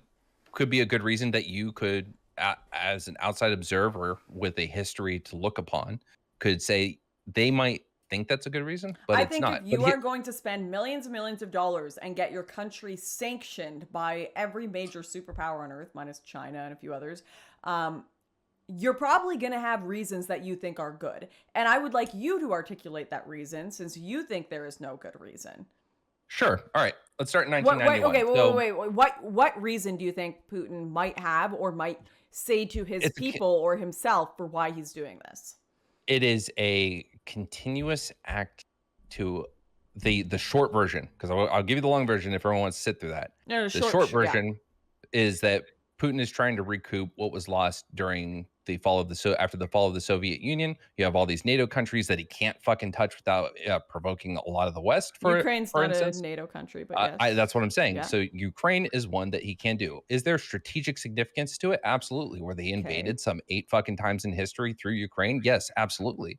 But there is no actual reason to believe that NATO is trying to move in, put themselves around Russia, and then actually do anything aggressive towards Russia. You think there's no reason to believe when they were literally floating in NATO membership in front of them? What's wrong with Ukraine joining NATO? Wait! You just said there was no reason to believe that Ukraine was going to join NATO, and now you're saying what's wrong with Ukraine joining NATO? Roll that beautiful bean footage back a little bit, and what Lycan actually said was NATO wasn't going to surround them and then invade them, wasn't going to negatively affect them. There isn't some Western attempt to fucking put the shackles on Russia in some way that's going to be a detriment but Russia's going to perceive it that way anyways, because NATO is obviously opposed to Russia. Russia's going to perceive it that way because Putin is super butthurt about the fall of the Soviet Union and has been working since he got elected in 1999 to return Russia to the autocracy that it once was. Are Putin and NATO aligned? What do you mean by that question? Are Russia and NATO aligned? Because the obvious answer is no, but I want to know what you're getting at with that question. Ukraine joining NATO, would they see that as a threat? Would they see it? Wait, hold on. What would they say publicly versus would Russia see Ukraine joining NATO as a threat? No. You don't think that? Even though they've said that 1,000 times and obviously think it's a threat. What is it a threat to? I'm sorry. They think it's a threat to have Western control of a nation that they believe should be a buffer state. Okay, exactly. No. They see it as a threat. They see it as they see it as a threat to their ability to recoup previously lost land and to set themselves up in positive strategic ways for a possible future conflict. They don't see Americans being able to build up troops in Ukraine and Western powers building up troops in Ukraine as a threat to them. Hold on. Let's say that I'm not saying they're correct. I'm saying how they would perceive it. I'm telling you exactly how it's perceived. It's not a matter of them hearing. Have you ever read any of Putin's speeches? Have you read any of Dugin? Have you read any of their theory around this? Because it sounds like you haven't, because they do believe it's a threat. No. Even if I absolutely agree, invasion of Ukraine is wrong. We got a lot of talking over each other. Reminder: can the two contestants please allow the other to say their piece? I'm gonna mute myself. Go ahead. I think Lauren is done. Go, Lycan. There is more work to be done when it comes to Russia. You can't just look at what's being said by Putin and say, see, that's the reason why.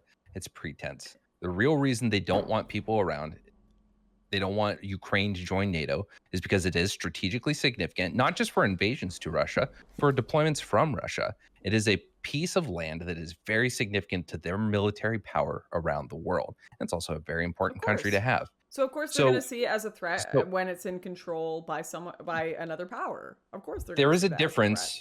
There's a difference between seeing it as a threat because you think you are going to be aggressed upon and seeing it as something that is necessary for your future military strategy as an act of aggression.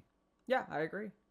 Okay. Do you think the West at any point in the time in the next 100 years is planning to build up strength and invade Russia and take them over? No, I think the West do things through more diplomatic and social aspects. Do you know? Okay, cool. So let's go back to 1991 to 1999. Do you know the relationship the West had with Russia? You tell me your perception of it.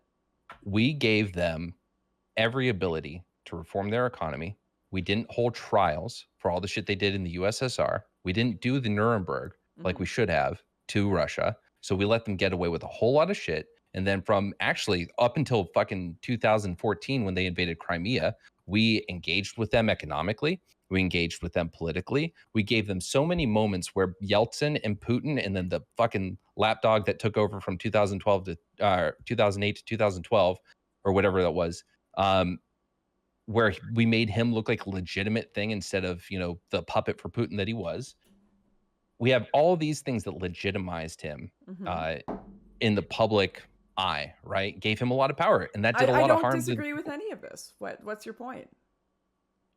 The point is that Russia's not here to make good on some, you know, safety net that they need around their country. I'm not saying that either. I'm saying they believe, from their perspective, from the Russian perspective, from what they're putting in the media, they believe that this is NATO is a threat. Ukraine joining NATO is a threat. They feel it is a betrayal that it was even considered to have NATO in Ukraine. They probably see invasion of Ukraine now as a slim option, as we can invade now, otherwise they're probably going to eventually join NATO and have more US forces in them, and we want to take this territory now, otherwise we're not going to be able to get it in the future.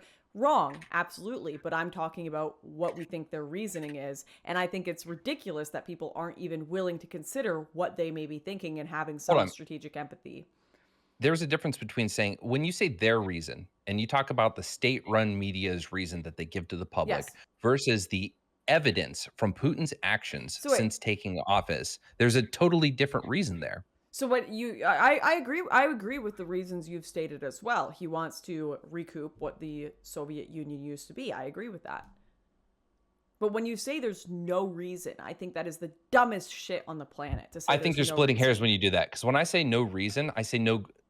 If I said no good reason, would you still push back? Even a murderer, like if someone murdered me, I would assume they have a reason. Obviously, I would try to logically have a conversation about what the reason was. As much as I 1000% would be like, "Hey, murdering me is fucking wrong. Don't do that." Can I step in real quick to clarify? Hold on, stepping in for a quick clarification so that we don't argue too much on this. So, when Lauren is saying that Russia has a reason, she's not saying that they have like a proper justification that like empirically or objectively makes their invasion justified. She's just saying that from their perspective, they have a good reason to invade, right? Except earlier in our conversation, the way she's implying it is as if it's a reason to consider it in order to think that people taking Ukraine's side is stupid. Like, what are you connecting that to?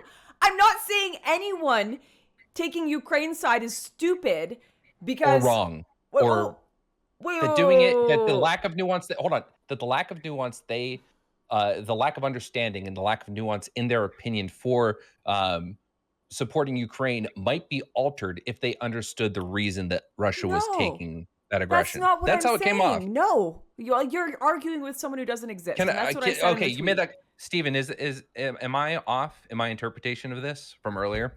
So what I remember her saying,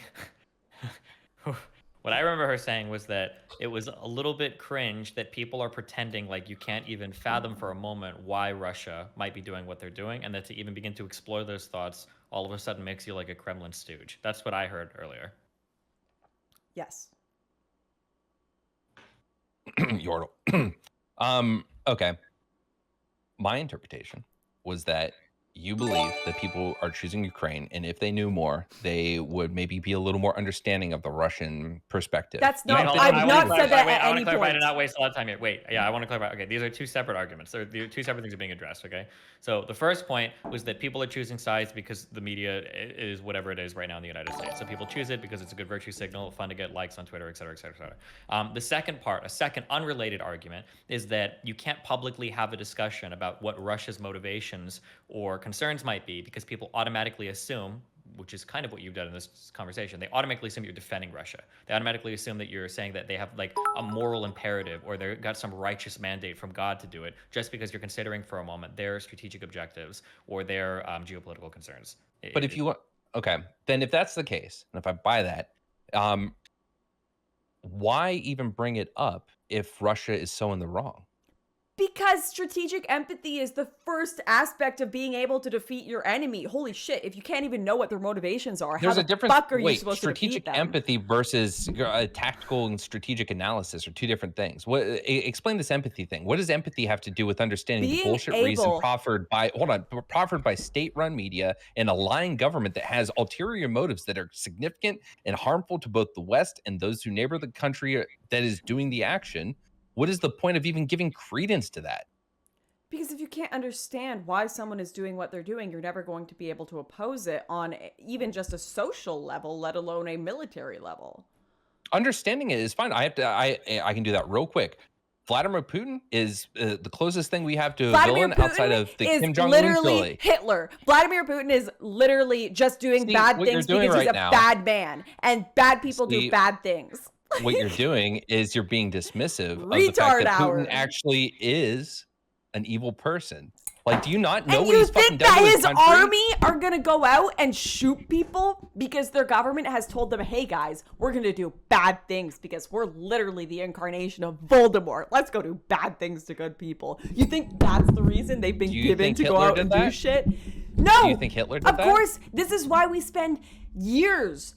Like when I was in school and I studied history, we literally watched tons of Hitler's propaganda that he gave to his people, the understanding and reasonings that he gave to his people to do what they were doing. And we should be doing that now, but we're incapable of it because anyone who talks about any possible reason that Putin could give to his people for invading Ukraine is called a Kremlin spy. So we're left fucking Western retards the news that who just think that Putin is literally West like Voldemort. Russia.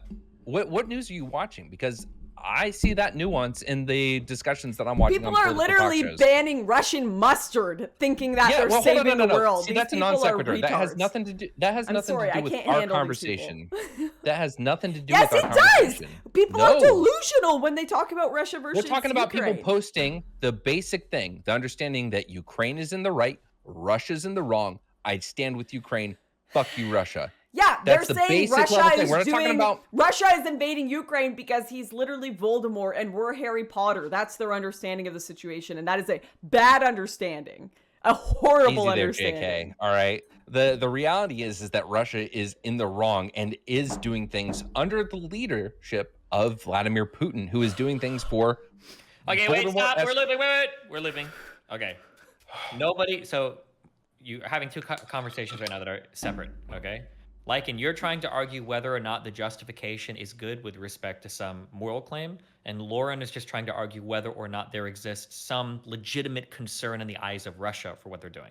There are two separate conversations happening right now. When you say, hold on, all right, then clarify further. When you say in the eyes of Russia, I don't give a fuck about what is proffered by the state-run media. I know you don't, care about what but it matters. No. We're not talking to Russian citizens right now. We're talking. They exist in the world, and they're the ones fighting this war and bombing people. How the fuck should we not care about what they think? Because we can't convince them to stop fucking acting. Otherwise, they go to the goddamn. It's not even about convincing them. It's about being able to understand why they are acting the way they're acting. Sure. So and that's why we don't fucking commit war crimes against the fucking people that get captured. Yes, if you want to have that conversation to promote that reasoning, so the fucking Ukrainians stop doing crazy shit, so we don't have to have a referendum against them for that shit, that's fine. But what my issue is that at the end of the day, when we're talking about what is right and what is wrong in this situation, I care more about what the Kremlin is doing and what they want than what's being talked about on the media. What does the empathy of understanding of what's been sent through their propaganda channels, what is the fucking point of that? Why does that matter? when it comes to understanding, is it okay to support Ukraine? Do not understand your foe. Sun Tzu, fucking chapter 2. Like, yeah, the foe okay, is wait, Putin. Can I interject a little bit here? Okay. Okay. So, if I were to ask you the question, why did the United States invade Iraq to get rid of Saddam Hussein? What would your answer be for that, Lycan? Like, do you want the actual answer? Yeah, well, okay. So what you just said is important because there's going to be a difference between the United States' actual like objectives there versus what was sold to the public. But both of these are probably pretty important to understand because in the United States, we're a democracy and the government, whether people believe it or not, actually does get its power from the people. There's a reason why multiple stories are sold, right? The government might have objectives, but the people are sold a different story as well, right? So I think we can argue it's probably good to be familiar with both of these, yeah? I think, well, no, because so going back in retrospect, because I was a big Iraq war supporter up until actually just like the last year. And then, I did some learning and found that like a lot of the information that was out there about why we should not be invading was available and it was there. And we had a national, hysteria after 9/11 that probably contributed to our inability to process that information in a healthy way that would have led to different outcomes. Sure. So while I think that... Wait, what you just said, like, different information would have led to different outcomes, right? I think is the point of people saying, like, maybe whether it's all propaganda or not, right? There is probably some reason why my understanding is right now, the majority of Russians support the invasion into Ukraine.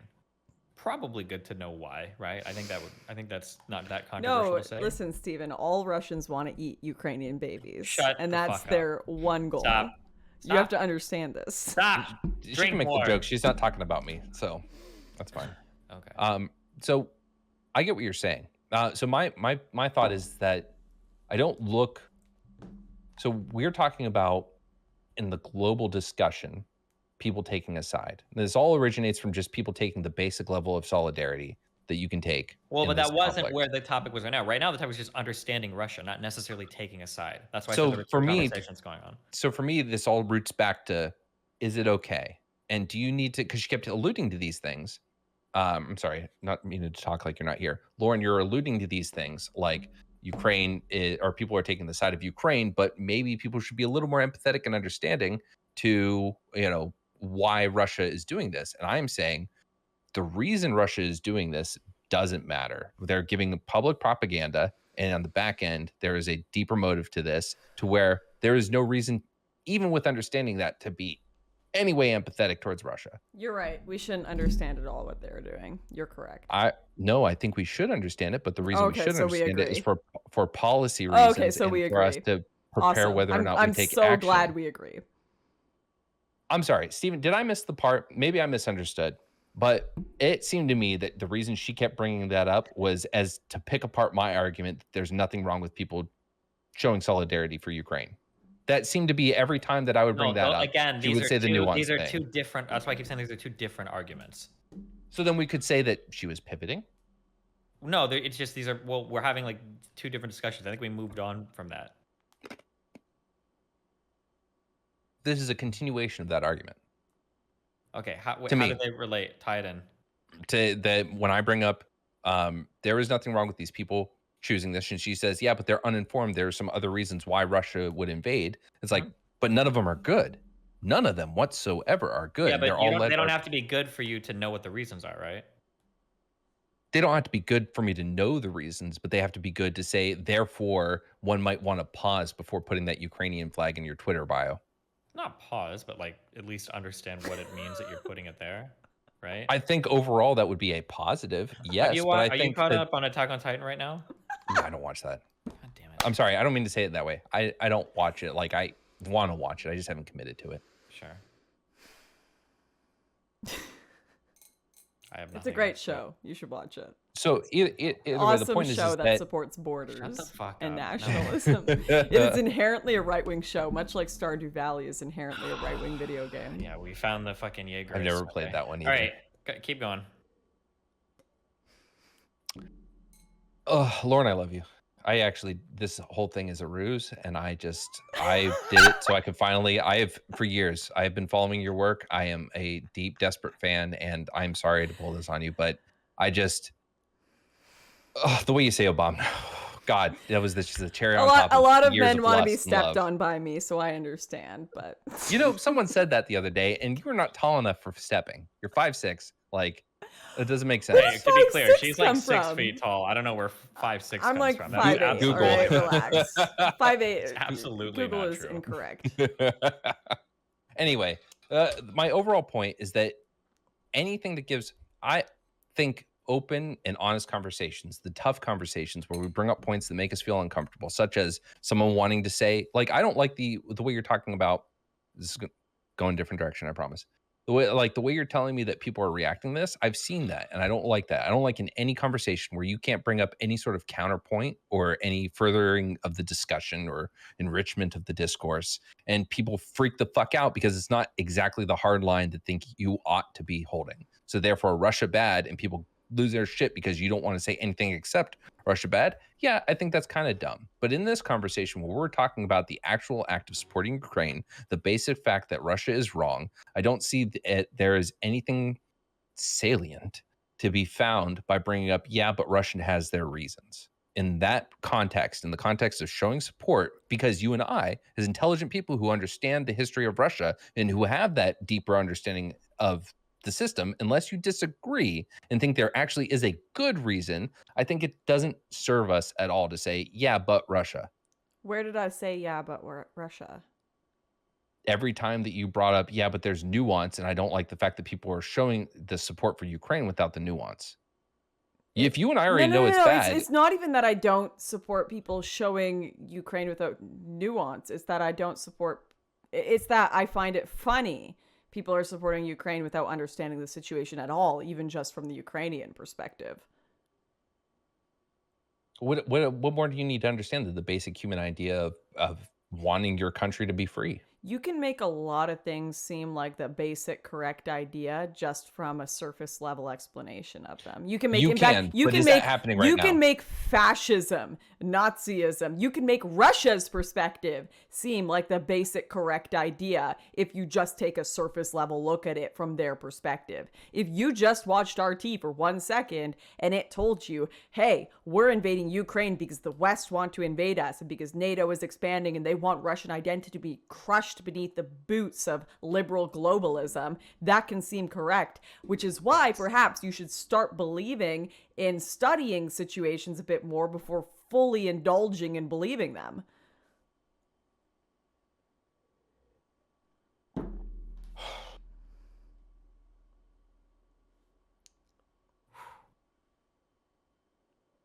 I'm actually upset with myself because I looked over and saw my vape and I grabbed it and I lost my train of thought again.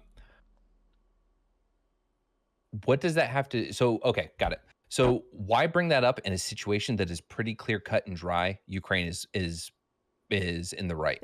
Everything seems cut and dry when you're looking at it from your media's perspective, when you're looking at it from But we have the deeper understanding, we know they're right.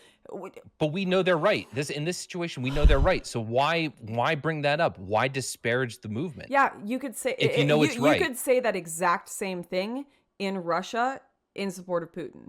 You could say that exact same sentence. So then, wait, do you disagree then? Do you disagree? Okay, wait, hold on. Okay, let's advance this conversation. Okay, hold on. Okay, Lycan. The point is that everything that you're saying in terms of it's being correct, like from a Russian perspective, propaganda aside, they would argue that they're correct as well, right? The Russian perspective is that the West is in a perpetual state of decline. Okay, that Russia will be the nation to replace it, that NATO is aggressively threatening Russia's, call it their current sovereignty, their potential future dominion, their ability to have a place on the world stage with their NATO expansion, and that there's a red line where Ukraine exists, where if they are allowed to join NATO, even if the West does collapse, Russia's future positions to negotiate anything on the world stage have just been completely and utterly compromised. And from their perspective, the West is only doing this as an antagonistic action towards Russia. So from their perspective, even propaganda aside, they would say, okay, well, hold on. We have a right to assert our interest in these areas, just like the United States does all across the Middle East, just like Israel does in the West Bank and in the Gaza Strip, just like the United States did in Afghanistan, just like they did in Iraq, where they literally dismantled a government. Right? Russia would make all of these same statements. And from their perspective, there might be an actual good, an actual justified answer. Right? Now, from our Western perspective, and maybe from even some more like grounded moral positions, you might be able to argue against it. But from a realist perspective for Russia, like they could be expected to defend their interests as a nation that would be fully justified from their perspective. And even if we don't agree with that, maybe it's good to understand that, if for no other reason than just to avoid triggering these types of responses in the future, or at least understanding how people will respond if these are triggered in the future, right? I don't think that's a disagreeable position, right? It's not. I understand that, but but this was brought up in the context of, again, the shows of solidarity and people choosing their side. People, yeah, but nobody's against people showing solidarity. Just that sometimes it's a little cringe if you don't know what you're even showing solidarity for. But how much more in depth does the average person need than Russia is taking aggression? Then Russia bad, West well, good, no. See, Ukraine you do good. that, and it's very belittling of the argument I'm making, which is that I am saying Russia is bad, and you know they're bad. Oh, I'm sorry. Is Russia bad? Is Russia in the Hold wrong? on. As a judge, I'm going to say calling a country bad is just so sure. You know what? Is Russia simplistic? It just you're right. The problem is you miss so much of what's going on, right? Like for instance, ISIS bad. Why are like well-meaning people in Europe that are like middle class, not impoverished people, like leaving Europe to join and fight for ISIS? That doesn't make sense. If ISIS is so clearly and obviously bad, why the fuck would you have these like decent, moderate Muslims, not extremists, not fundamentalists, but people leaving Europe to go and fight for them, right? Well, there must be something there that begs a deeper understanding, right? And anytime we get into the business of calling countries good or bad, it's the same type of stupid, hyperactive shit that lefties engage in when they say like America bad. It's Hassan's analysis of America, right? America bad. I'm gonna take a 2-second break. Good. I'm gonna be right back. You guys have fun arguing. I'll be right back. I'm not arguing. I'm just clarifying. Yeah. I appreciate it. All right. Bye. Okay, we got to find... Oh, hold on. Okay, we got to find the killer argument.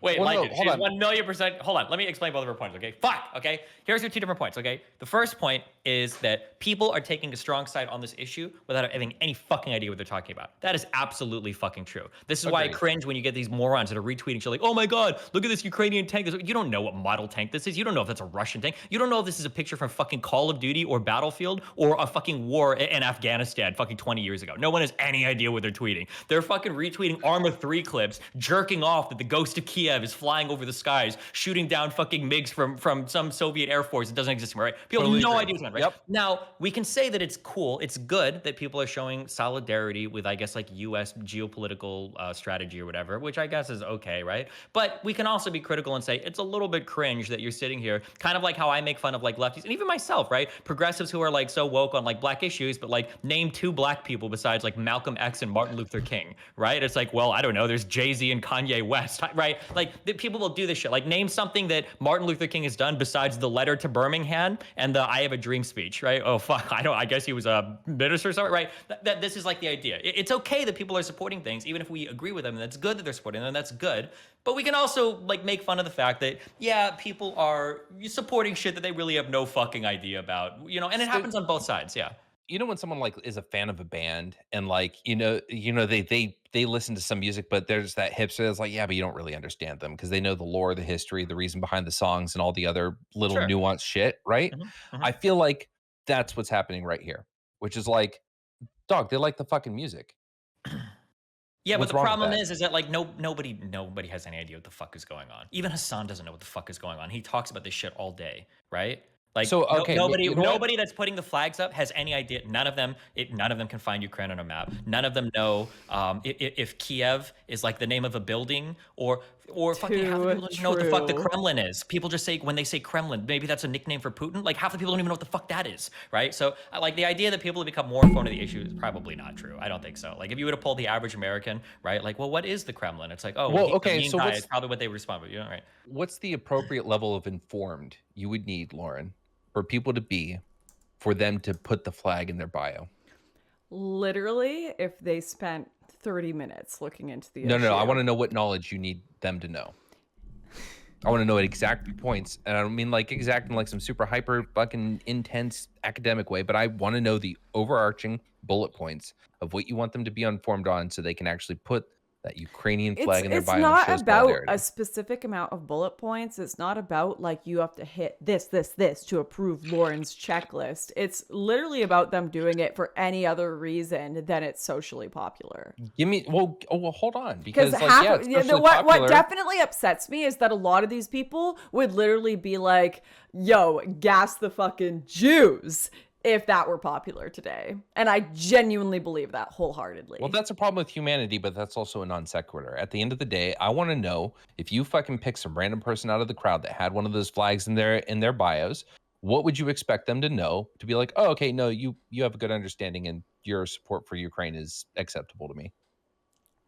Give me a few. Give me 3 bullet points. If they were doing it for anything other than popularity, literally just like a general understanding, like 15 minutes understanding. You don't know that they did it for popularity, but again, people who are doing TikTok dances for Ukraine are absolutely doing it for popularity. Hold on. First of all, stick with the flags. Second of all, we already established that, people might do it for popularity, but it has a positive impact. Once again, the ALS thing, people doing the ice bucket challenge, more money raised once again in that year than when Lou Gehrig was announced with the disease. So we can understand there's a positive side there. So you have a problem with it. I'm not saying I already agreed with you that people should be more informed. I didn't disagree with you that there's maybe a positive benefit to people doing the right thing, even if they're doing it for a stupid cause. But the problem is that when people do things for a stupid reason, like popularity, that can turn against you in a minute. You're assuming that most people are doing it for that reason. There's a lot of people. There's a decent You don't amount. think that most people understand that Russia's in the wrong? Listen. The problem is when people do things purely for popularity, they will also commit genocide for popularity. They'll support genocidal acts. They'll support Putin because it's popular in their country. And that's the problem with doing things because it's popular, is when you get a regime that shows you things that all sound great and good from their propaganda channels, and people just do it because it sounds nice and it's popular in your country, you'll support it even if it's the wrong thing to do. Do you think this is a serious conversation people should be having? Yeah, the conversation absolutely. we're having as far as like the meta conversation of people understanding why they tweet what they do, why they interact with social media the way they do, and why they engage with causes the way they do. I assume that based on what you've said, you as well, Destiny, would agree that would be a positive. I think we all agreed that if people were more informed in what they engaged with on Twitter, the world would be a better place, right? Yeah, of course. I don't think the issue is so much that. The problem is that so this is well, no, there's a follow-on point to that after everyone says yes. Okay, go.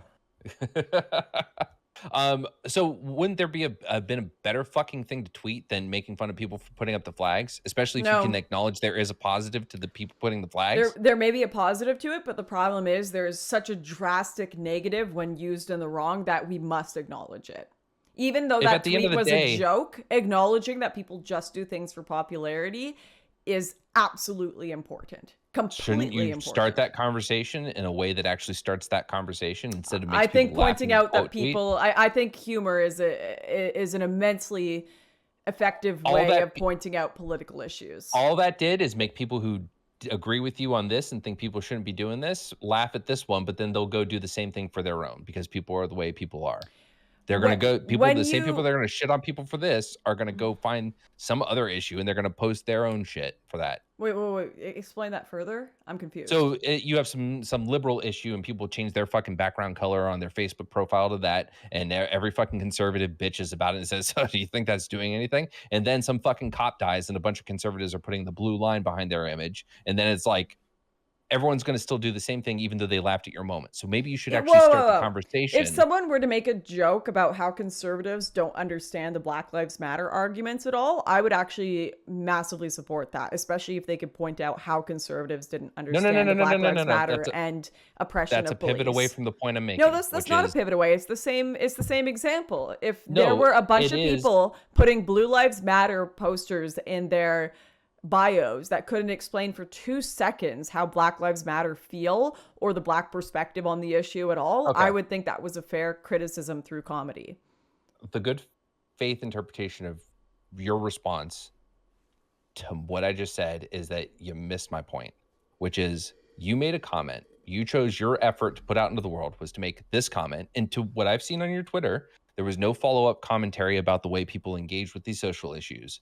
So you made that comment, and now those same people that laughed at your comment, when the social issue that comes around that they want to then engage with in the same way as putting a flag or changing your background, they're still going to do it because you didn't start a discussion that actually made them think about that. All you did was, haha, make them laugh so at the you people could your criticism of me could be, Lauren, you need to do that more for your own side, which I would accept. That's fine. Well, so no, but my your primary criticism hasn't been that. Your criticism has been don't make the criticism at all because it's negative because the cause they're supporting is good, which could be made towards the BLM stuff as well. Lauren, you know, murdering a cop is bad. So people putting pro cop signs or flags in their bio is a good thing because obviously murdering cops is bad. Well, no, it's not as simple as that. So if we're I'm trying to think of how to navigate this so it doesn't go to a tangent and stay on point. The two issues are that one, putting the flag in the bio has an impact on the people of Ukraine. So if you're going to disparage it, I think you should have a good reason. And if your reason is just, well, they don't understand the full issue fully, you, I, Destiny, and many others who are more familiar with the Russia situation and Ukraine and the history and all that, seem to come to the same conclusion that Russia is in the wrong. So I say to you... Okay, wait, hold on. I think the issue is not this issue. The issue is the process by which the public supports something. Because a public that can be very easily led by the media into one conflict that we see as rationally or morally justified could just as easily be led into a conflict like the Iraq War that probably isn't. I think that's the overarching point. They could, but to me, the commentary... dissents, the commentary that Lauren made through the tweet dissents against the idea that anyone should be showing solidarity. I don't think that was the point. Or God. I see it because you're saying people doing this are LARPing RPG shitheads. There are people that are doing it that are. Do you disagree? No, not at all. But okay, again, then we agree. Commentary, no, because it's you have to take everything into account. It's the comment you made, it's who you are, it's the platform you made it on, it's the way you made it. When you take all things into consideration, it's not as cut and dry as you seem to think it was. Okay, so you understand the criticism I'm making. I hope that there's a problem with people who don't understand topics jumping onto social bandwagons, because if they just jump onto social bandwagons without understanding them, they can sometimes jump onto social bandwagons that are extremely negative and bad, including supporting Russian invasion of Ukraine if they are in a different context in Russia where the social bandwagon would be supporting Putin. So we need to have a higher expectation of people to jump onto bandwagons because they've actually looked into a topic and agree that it is the morally good topic to support. Yes, that's so. The criticism what you're would me you here, tweet? But not there on what Twitter. would you tweet in place of what I tweeted to criticize the fact that there are people jumping on bandwagons? I already said that. I said the second tweet you followed up with and just changing it to people putting Russian and Ukrainian flags on Twitter behind some anon account and arguing with each other with fucking memes is galling. Like, you could have made that tweet, and that was a much more nuanced and impactful and significant But I made that tweet to you. Most people didn't need that clarification. Most people did not need that clarification. You did, because you are coming at this from a very bizarre standpoint, in my opinion. It's not bizarre at all. You made a commentary about people putting the flags in their profile. You didn't say just the dumb fucking anon accounts fighting about it. So when you say people putting it up are doing the RPG things and just picking sides, that means everyone. When you don't when did I say everyone? I said there are people doing this. People putting. You didn't say there are. You said people putting Ukraine. That phrase alone. People putting Ukraine and Russia flags in their Twitter handles. The end. Like that they're says choosing everyone. So, okay. Well, like you they're choosing misinterpreted RPG that wrong. factions. There are people putting That's Ukrainian... the way it comes off to any normal human being. Sorry, I'm speaking in Ebonics. Sorry you're not progressive enough to understand.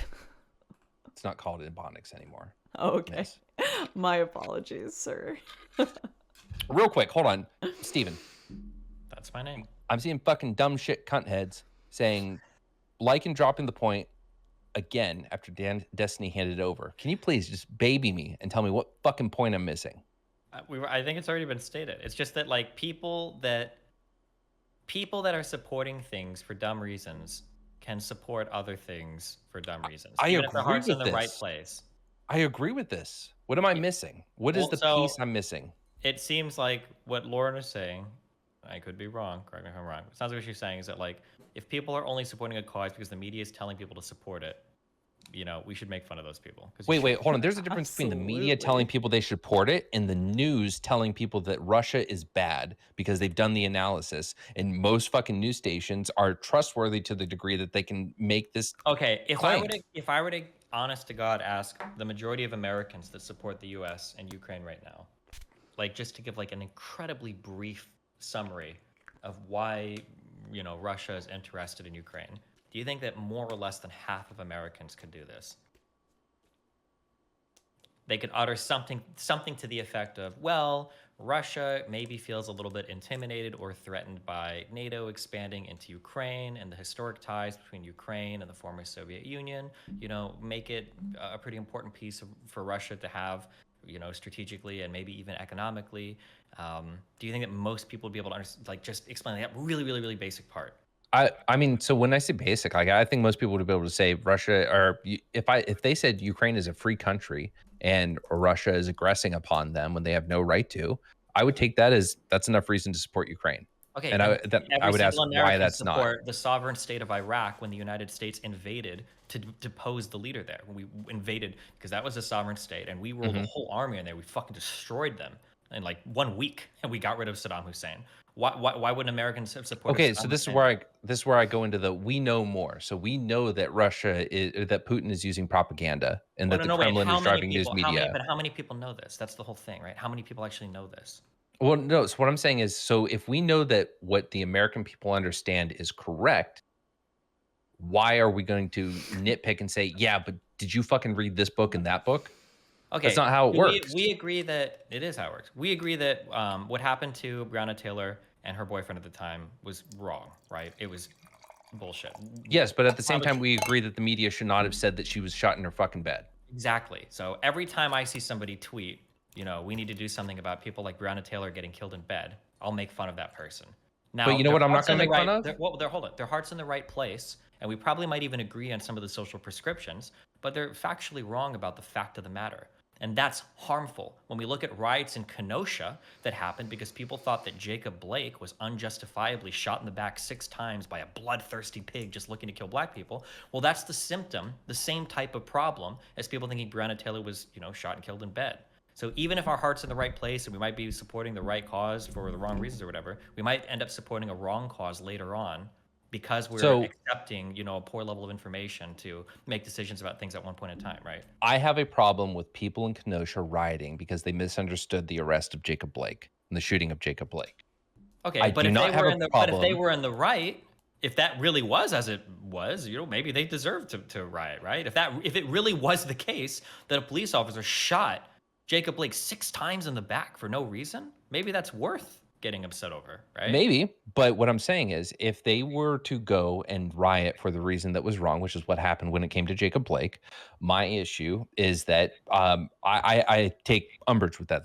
I have a huge fucking problem with that. But I wouldn't have a problem if someone was like, Breonna was fucking shot in her bed, and therefore I am petitioning for police officers to be funded for more training so that these incidents don't happen again, and petitioning for laws to be changed when it comes to no-knock warrants to better prevent these situations from happening. Yeah, but what happens I'm not going to feel. What happens when you start to build a narrative around lie after lie after lie after lie? Eventually, people don't even know what's true anymore, right? And as much as I hate to say it, a lot of the BLM stories, people have no fucking idea what the fuck happened. People think that Michael Brown was like an innocent dude that just got shot in the back by a cop. He wasn't shot in the back. That's so there's a difference. People think that Breonna Taylor was shot in bed. She wasn't shot in bed. Her boyfriend shot at the cops first. One of the cops was struck. People think that, right? Like story after story after story. When this stuff starts to build up, right? Jacob Blake wasn't some innocent dude that was shot. He was a guy that had like a serial fucking offender that was maybe kidnapping, you know, 2 of his ex-girlfriend's children, right? But when you get all these stories lining up, when you start to talk to people that disagree with you, at what point are they just going to be like, bro, I don't believe anything you fucking say. I don't think actually there are any problems with the cops and black people, because every motherfucking story you've told me has been half true at best or a blatant fucking lie at worst. Right. So my issue is that when it comes to this Ukraine situation, we're not dealing with that level of misinfo. Like you have argued before that people should be able to trust institutions to a certain point of basic information. And so I don't think there's a problem with people having it distilled for them down to the point of Russia should not be taking these acts of aggression. They don't need to know about any of the treaties that Russia signed when it came to Ukraine giving up their nuclear weapons. They don't need to have, or I'm sorry, actually, I don't think actual formal signatures were given, but either way, they don't need to know about those nuanced details. They don't need to know about the history of Putin. They don't need to know about the history of the invasion of Georgia in 2008. They don't need to know the depth of the reasons for why Crimea was annexed in 2014 or the history of the referendum. No one is talking about that level of detail. Just but what I asked earlier was literally just like a basic, simple explanation. Well, right. So what I'm saying is that they're able to say Russia should not be invading Ukraine. But that's not enough. You need, because why did the U.S. invade Iraq? Right? We would hope that our citizens would have a better So you're drawing a comparison to a situation that I understand why you're drawing that comparison. But we live in a day and age where the understanding of Vladimir Putin in this situation is much more detailed. We know in the West what he does and the way his propaganda machine works. So I'm not understanding why when we have the better understanding, we know, no, they are right. And they just have the very basic distilled version, which is Russia should not be invading Ukraine. Why that needs to be criticized. Again, and I agree, people need to be informed. People ought to be seeking more information before really getting out there and doing anything. But we're talking about something as simple as putting up a flag saying, I stand with Ukraine, who ought not to be invaded. I don't want to do all the arguing here. I'm supposed to be moderating, okay? Go. You do finish it up. What? Oh. I'm gonna take that as a concession from Destiny that I won. No, hold on, it's not a concession. The thing is, I'm repeating myself. What I'm saying is that like today's bullshit justification for a good war is tomorrow's bullshit justification for a bad war. But it is if you don't know what it is. If you don't know what the fuck you're talking about, then why? Should I not be able to trust my news? No. To tell me. You have to learn and observe more than just one story. Wait, Lauren, is the New York Times a good newspaper? No, wait, stop. I wouldn't even go as conspiratorial as Lauren's gonna go. But I'll say, yeah, you can trust the news. That's fine. But most people don't read the news. That too. I would say that less than 50% of Americans have read a full article on what's going on in Ukraine and Russia. Less than 50% have even read one article on it, right? They can trust the news, but they don't trust the news. Do you know what they trust? They trust what they see in their Twitter feeds. They trust the memes that they see on Facebook, and they trust what they hear pundits say on either talk radio or on The Daily Show. That's what they trust. Okay, that's where they get we're their not information having from. the debate about how people get their news. We're having a debate about whether or not the average person has heard the right thing to therefore put the fucking emoji in their bio. Is that not the distillation of what we're arguing? Yeah, but chances are they haven't. But if they got and the problem is you're starting to see people do some crazy shit because it seems like they literally think that like Russians are fucking evil demons. So you're getting these like really uncomfortable images of you've got like one I keep mixing up. I think it's in Ireland where like an Irish truck goes through like a Russian embassy and it's like, man, I don't know how I feel about setting a precedent for attacking fucking embassies. That's a really big deal. And people are like championing this, right? Or you're getting like I don't remember if it's Zelensky that tweeted this out or some Ukrainian military forces or whatever, but this idea that like if you surrender, we're gonna kill you anyway, or we're not taking prisoners of war anymore. Bad. Man, that's some really iffy shit. But you're getting people that are yes-sawing it. But you know what? Those people should be. Because in Lycan's world, all they've heard is that Russia is evil, Putin is evil, and there's no reasonable person that would support this. So yeah, fuck it. Why the fuck wouldn't we? They're basically Nazis at this point anyway, right? That's the issue. No, so my issue is that like I'm saying that through the channels of acquiring information, if they have acquired the correct, I'm sorry. This is why I was going exactly for what bullet points do you need them to know? This is why I asked. Hold on. I said it earlier. What did I say earlier? I actually don't remember. Please. What I said earlier was, could they just give me like a really brief and basic explanation of why Russia? Well, hold on, because you say, so if the average person comes up to you, if you ask them that question and they say, well, they signed a treaty saying they wouldn't invade Ukraine if they gave up their nukes. If they left it at that and said and Ukraine's a free nation. Would you be Honest satisfied to God, with that? if somebody mentioned the Budapest Memorandum, even if they didn't do it by name, I would be impressed. I'd say, you know what, dude, throw whatever flag you want, bro. Okay, I'm sorry. Maybe that was too highbrow. But that's going to be way more than what the average person has any fucking idea about. If they said because Ukraine is a sovereign nation and Russia shouldn't be invading them because they're lying about the threat. Every nation that gets invaded is a sovereign nation. To say that no, I said it's a sovereign nation. It's not an answer. It's a sovereign nation, and Russia's lying about their fear of NATO. You need more. NATO intervention. I believe you. NATO intervention in Kosovo. That was an intervention from NATO into a sovereign nation. NATO intervention in Libya was a NATO intervention into a sovereign nation. Right. You have to have more than just it's an intervention into a sovereign nation. That's not enough. That's not an argument against anything. What's the point of trusting the institutions? Like, then it's not about trusting. No, it's not. That's a different conversation. It's not about trusting institutions. Nobody listens to the institutions. They listen to memes. I have to. All right, hold this right here. I have to piss so fucking bad. Okay, hold go it. for it. I love you. Okay, Lauren, you're not getting out easy here. Okay. You're gonna take some big L's with your audience, or you're gonna defend. I'm sure I will. Do you think that Russia has a legitimate justification for invading Ukraine? Let's hear it. In their minds, they do, of course. Why I'm would not you asking in their mind, from a worldly mind. Do you think that Ukraine has to say, I understand that Russia has big geopolitical interests, so we should cuck ourselves eternally to that fucked up country and have no fucking determination of our own and never be allowed to join NATO or anything because Russia... Do you think that's the case? I want to hear you say it. This is an autistic proposal that you're only putting forward because you're mad that you have to defend me because your friend is doing fucking bad in this debate. Excuse me. I was just curious what your position is. The reality is, of course, no one in the Western world or in Ukraine is going to think Russia has legitimate reasons for invading Ukraine. At least on a moral level. They're going to think maybe if they're intelligent, have practical reasons. And of course, Russia are going to think they have both practical and moral reasons for invading. But you're obviously just asking me this because you're mad that you have to defend. I'm not mad at all. I'm saying, let's say we're a so mad. Let's say we're a third party. Okay, we're just a random fuck country. You know what? South You know what America, you're the Central most Africa. mad about? We don't have a listen, pony in the race. Steven, wait. Stop mansplaining. Just listen for two fucking seconds. Wow, you're so scared of answering this question. You're the most mad. You're the most mad that you have to defend me while I haven't even done a fucking Yordle cosplay. Not even once. Okay, firstly, publicly, you haven't done a Yordle cosplay. All right, number one. Okay, number two. All right, I'm not mad. I'm not mad. Okay, I'm just asking a question. I want you to take a strong stance from a third-party perspective. Okay, from a third-party perspective, do you think that Russia sincerely has like a moral right to own Ukraine for their own security reasons, for their own safety and security reasons? I think in their mind they do, and obviously from a global perspective, in their mind, that's not a third party. Obviously, from a global perspective, no. Okay, cool. That's all I wanted to hear. Great, awesome. Stay mad. I'm not mad at all. You're pro-Ukraine. I better see that fucking flag in your profile today. I'll be waving that fucking flag. That's good. You can wave it at the next trucker rally you go to. All right. We were just talking about how Lauren is actually objectively pro-Ukraine. Listen. I like Ukrainians. I think they're great people. I think they're wonderful, nationalistic, right-wing people. You probably have a lot of the same heroes I've heard. You know, I'm sure you guys are super on the same page about a lot of things. But okay. So overall, when it comes to trusting institutions, what I mean is we believe that there is an overabundance of information that we don't expect the average person to know. Correct? Step one. Both of you agree?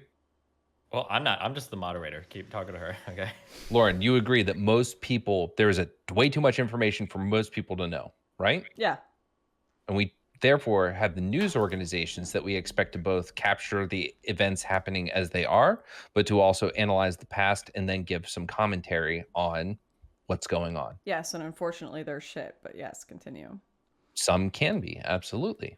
So what I'm saying is we would therefore not expect the average person to have an in-depth, serious, nuanced understanding, except very often in many cases, because there's too much information and too much shit happening, of telling people when a situation is right or wrong to some degree. Right, which is why I wouldn't expect the average person to take a strong stance publicly on most issues. Well, but again, you don't need to know the history of that led up to 9/11 to know that 9/11 was fucking horrendous and for someone to take a stance. Do you think that you know, the invasion, there are a lot of things that you can look at and say, hey, that looks wrong on a public level, or that sounds wrong on a public level, that aren't necessarily wrong. Can we agree on that? Yes, but I would like to know that what that has to do with the fact that like you can say shooting. Would you agree that shooting Jacob Blake 7 times in the back is horrific? Is a horrific thing to do? Yes. Right. It would be horrific if I understand where you're going. In the black. Jesus Christ. We're 3 wine bottles in, all right? Or 3 wine Damn. bottles. I understand what you're getting at. The fact that he was tased 2, if not 3 times, that there were multiple verbal commands that were attempts to physically restrain him before the fact that it reaches the point where they legally were obligated by legal precedent to shoot him because of the type of warrant being delivered and the fact that there were kids in the car. I get what you were saying. Absolutely.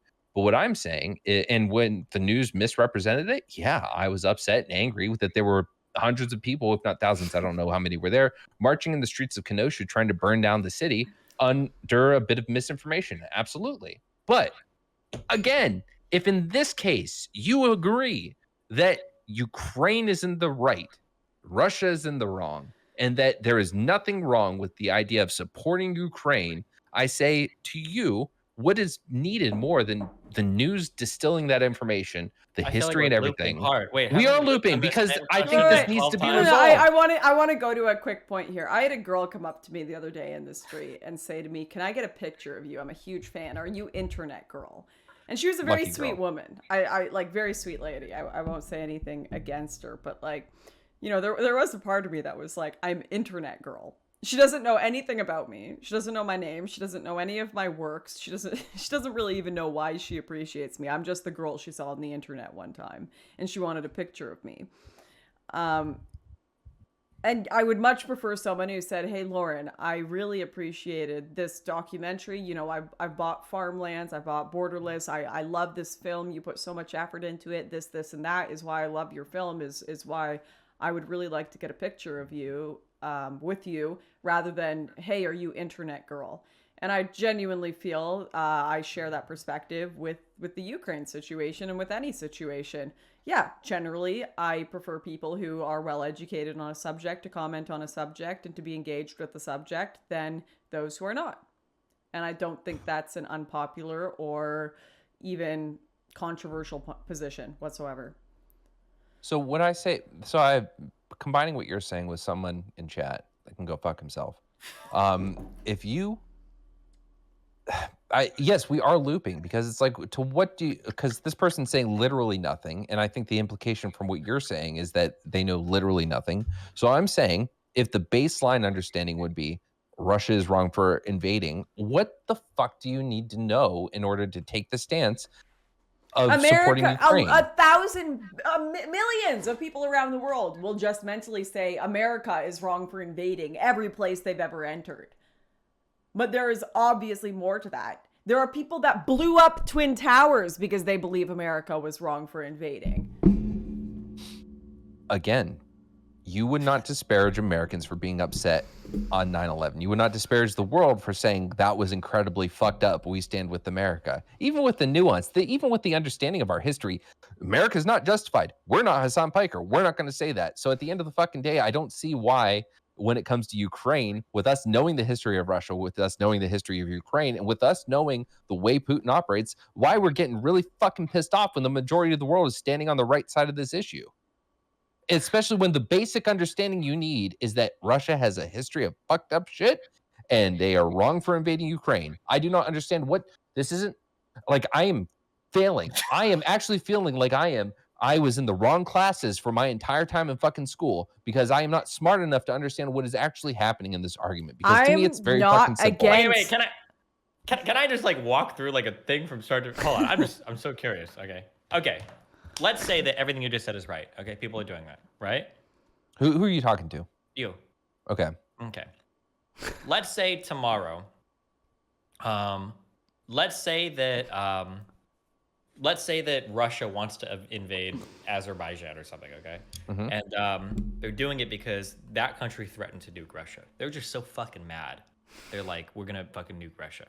Don't you think it's possible that given everything you've just said about Russia, that people will side with literally any country in the world against them, regardless of how legitimate or illegitimate Russia's security concerns might be with that country? And they're going to be using all the same arguments. What would you say at that point to stop the people from siding against Russia when they're saying, oh, well, it's the same reason as we sided with them against Ukraine. Like Russia's bad, Putin's crazy, the country's got a fucked up history. All things you could arguably say about the United States. How do you guide them now and be like, okay, well, hold on. I know before I said that you can jump on this because you were on the right side of history, even though you didn't know much about it. But now, you can't do that. How do you rein that in now that you've already said that people can do that? My belief is that in the situation you were saying, the news would have said and confirmed, and they would have done interviews with the American State Department, with the intelligence community. How do you reconcile all of this? Hold on. No. Okay, I understand. I already know your whole answer. I don't care anymore. Well, say it. How do you? Okay, you're basically saying your argument is about to be that you believe that if it was the case that Russia had legitimate security concerns, our media, our State Department, our entire government would be selling that story to the Americans, and we would actually be on the right side of that. People wouldn't be siding against Russia blindly because our State Department and our media. Yes. Okay. Don't care about that. Because then I'm going to go back and ask you again. What about Iraq? What about the Iraq War?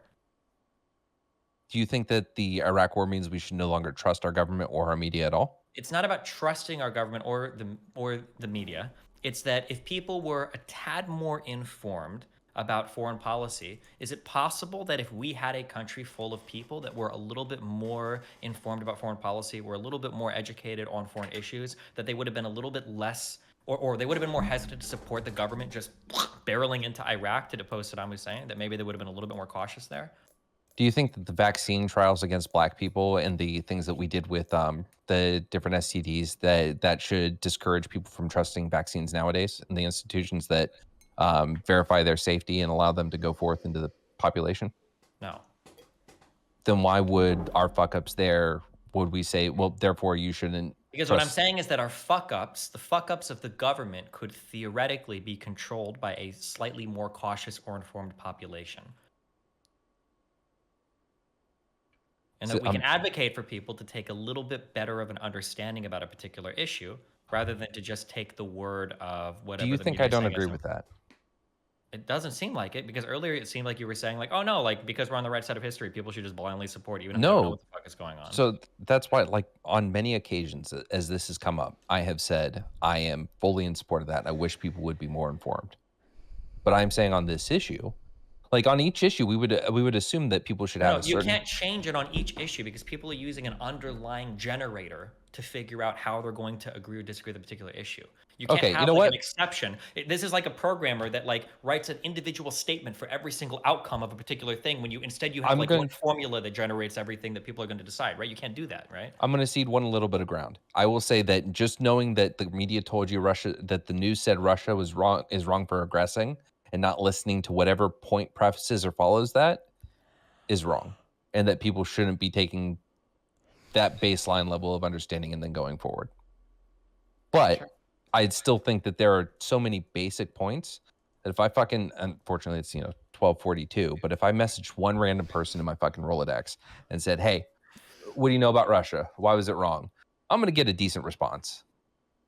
But that's my belief. That's my understanding. So when we're overall looking at this, yeah, sure. You know what? If everyone here, if the consensus in the audience and with the fucking panelists and the judge and God himself is that most people, 40% of people, 30% of people,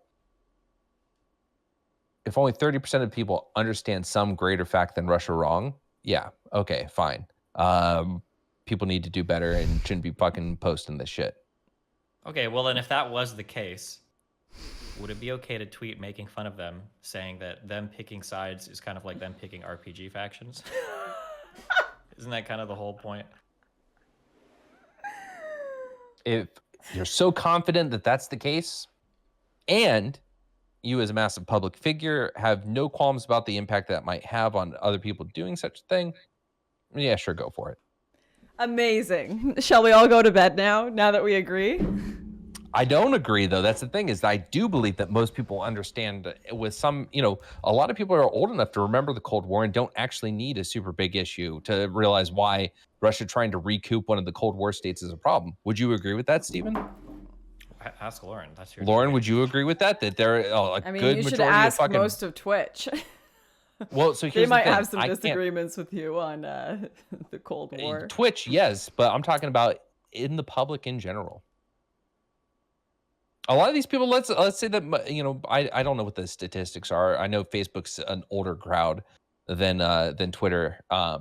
But like a lot of these people are going to have family members that understand and remember. Do you think that you shouldn't be able to trust your family? And do you think, yes, you should want more information? Absolutely. Absolutely. If any of these fucking people putting Ukraine bios in their chat had family understanding of the Soviet Union, absolutely. Already, as soon as I said it. No, that was a throw. That was a throw. I shouldn't have said that. Yeah, no. But overall, like if people have some... I would argue that the fucking online people have seen an article. You know what I mean? Like, I would be more inclined to think that people on Twitter have seen some sort of article. There's enough. And with Russia, it's kind of pretty straightforward. I would believe if I went through the Times and the Post that I would find some headlines that are accurate, not misrepresentations of the content inside. I wish that I could like make polls to test Americans, but I can't do that. But I will confidently say that if I were to ask 50% of Americans to name 2 countries that border Ukraine, less than half of them could do it. Absolutely. I'm sorry. I would put money on that 1-to-1. I brought this up earlier. Like, what does that have to do with understanding the what's presented to you about the issue? If you don't even know that, you probably don't know much about anything about what's going on. If you can't, I know a ton about it. Border in Ukraine, one of them is free. Okay, probably Russia. Yeah, name 3 countries that border Ukraine, Lycan. No, here's the thing: is that go right now, right now. 3 countries. Hold on. Go. I can't. You can't. No. Let me finish. So that's the point I'm making is that I can't name that, and yet I can tell you the whole fucking history of the fall of the Soviet Union and everything Putin's done wrong. Do you think that you're like the Soviet Union without naming 3 countries that border Ukraine? How could you do that? I actually could only name Russia until someone made the joke that if NATO gets attacked, it'll be the first time Germans march through Poland as the friendlies. Okay, wait. So you can name Poland, but also Belarus to the north is pretty important, right? Yes, I know. Okay. Yeah. Okay. Cool. But what I'm saying is that I couldn't. Honest to God, if you pointed the map and gave me a bunch of countries, I would have to. If I didn't know that Crimea was on the sea, I might have a harder time pointing out, where that is. But I still have a wealth of knowledge when it comes to the fucking region and the history. So, you know what I mean? Like that's why I'm like, because of my own experience and maybe my own bias, I'm not going to judge someone too hard if they have an opinion on something. They're like, fuck, I can't put it on a map, but I can tell you that the Armenian genocide wasn't a good thing. I can tell you that, I watched Hotel Rwanda, and that kind of fucking sucked. Hotel Rwanda? The Rwandan genocide. Oh, okay. Sorry. What's Hotel Rwanda? Is that a movie? Okay, it's on the Rwandan genocide. It was an Eagles song. It was before your time. You wait.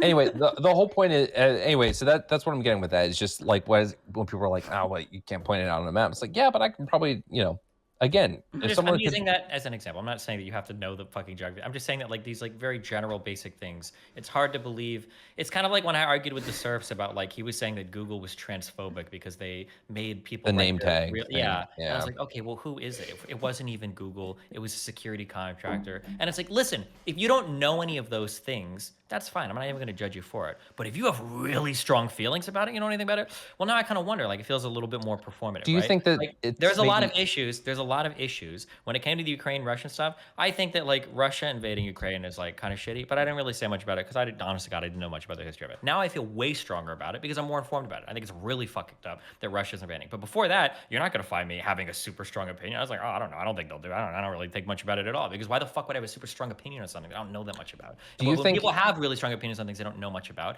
They're inheriting the strength of their opinion from something else because they don't have it on their own, right? What are you actually mad about? What the fuck do you care if you don't know anything about the actual history of the region, right? Is Russia indiscriminately bombing civilian areas? I've heard that they have, I think it was 2,000 plus casualties, and I don't remember the name of the city, but they're starting to get a little bit more brazen with their attacks. I've heard that. I haven't read enough to like independently verify that, but it seems to be true. It would make sense given everything that's happened so far. Why? Since the early days of the invasion, it's escalating. Since obviously, the very early days. Since the early days, yes, it seems like it's escalated. Yes. Yes, exactly. Yeah, so it hasn't been as bad, but they've still been fucking up since the early days of the invasion. That is something I know people could glean from the headlines, and it has nothing to do with the geopolitics between Russia, Ukraine, NATO, the West, any of that. Do you think the Russian military are specifically trying to target babies and children? Wait, hold on. That's not the point. Actions? No, like answer that. Do you think they're trying to do that? Hold on, because let me get on my question first. Real quick, also, the answer to that is possibly yes. Yeah, but okay, go ahead, Lycan. Well, so what I was going to say, fuck, damn, Steven.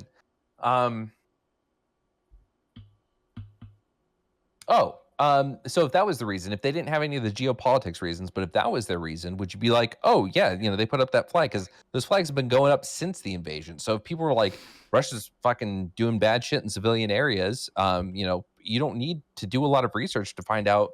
You can find out through headlines they were bombing green zones that they shouldn't have been bombing.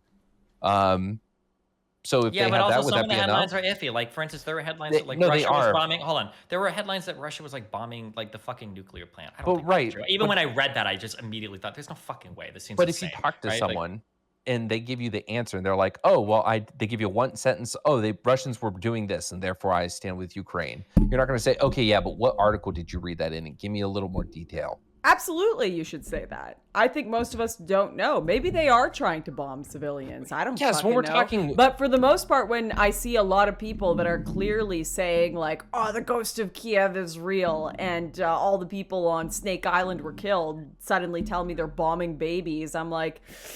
Well, I should probably ask some questions about that. I think 99% of the people commenting on action happening right now on the ground are probably incorrect and just sharing misinformation either from Russian or Ukrainian military press.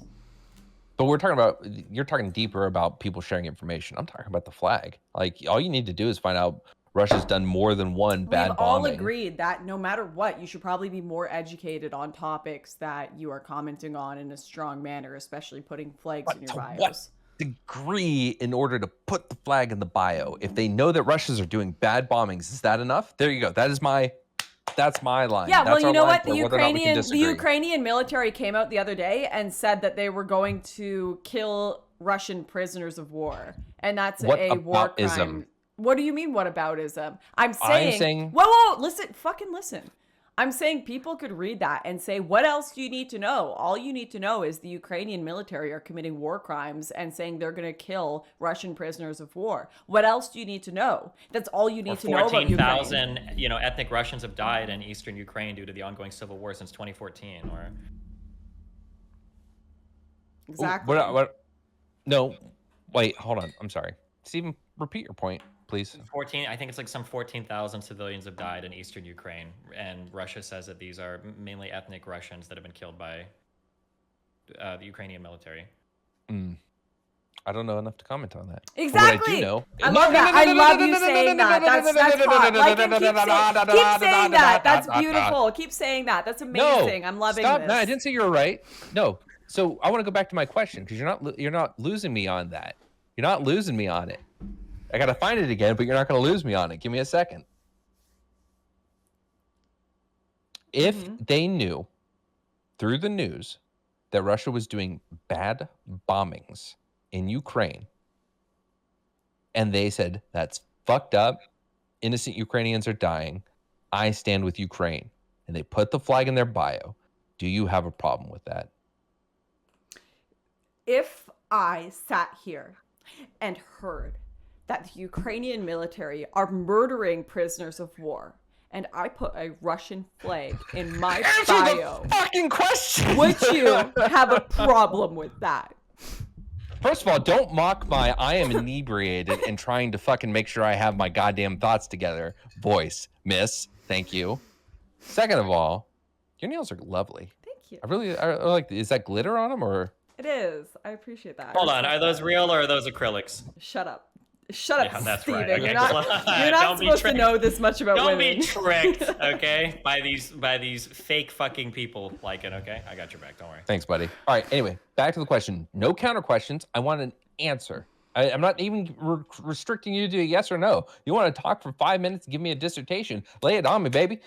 But if a person says, I have put the flag in because I know Russia's doing these bombings, I have seen the articles and the pictures and the accounts from the people on the ground, therefore, fuck Russia, and they put their flag in their bio, do you have a problem with that? If they've consumed a decent amount of information and are genuinely engaged in the topic, of course not. Of course not at all. No. That is one of the most common stories right now. Do you think it's unreasonable that at least 80% of the fuckers I think that's on there completely unreasonable. I think it's like 50% of the people. I know. I think if today on fucking 3/16/2022 at 12:54 Eastern Standard Time, if I put that out there and I was tapped into every fucking flag poster out there, if I did that, I believe that 80% of them are aware of that fucking incident, those incidents. Would you disagree with that? Would you actually disagree that 80% of those motherfuckers have not heard about this shit? About what shit exactly? About the indiscriminate bombing from Russia. I'm sure in Russia, the majority of people there have also heard about the horrible war crimes committed by Ukrainians. What I'm saying what does that have to you need to have more engagement with the subject other than reading a headline. Just because someone's heard of something doesn't mean they've read past the headline. You ought to, yes, but you're not going to grill every one of those motherfuckers for whether or not they've read past the headline. You just ask them, hey, what I'm saying is Ukraine? Generally, if you're going to like be going activism level on a certain topic, you should probably have read more than headlines. And I don't think the majority there's of two people conversations happening here. How much you ought to and what Lauren Southern expects people to know. There's two different conversations. Yeah, you don't get to vet you know what? You can do what you want, but I'm going to make fun of you if your politics is based off headlines. I'm going to make fun of you. Again, and then also, can I ask one question? Just because I'm curious, as long as it's the same on both sides, okay? What if somebody has Russian flags on their profile, and you said, why the fuck do you have that flag in your profile? And somebody's like, well, I saw a story that 14,000 mostly ethnic Russians had been killed by Ukrainian armed forces in eastern Ukraine. So I support Russia. So then you say, but then you talk about where that happened, and then you have a foothold to go, yeah. Well, okay, sure. So I say it happened in eastern Ukraine, where a lot of those people are ethnically Russian. When and why is what happens. It goes when, why.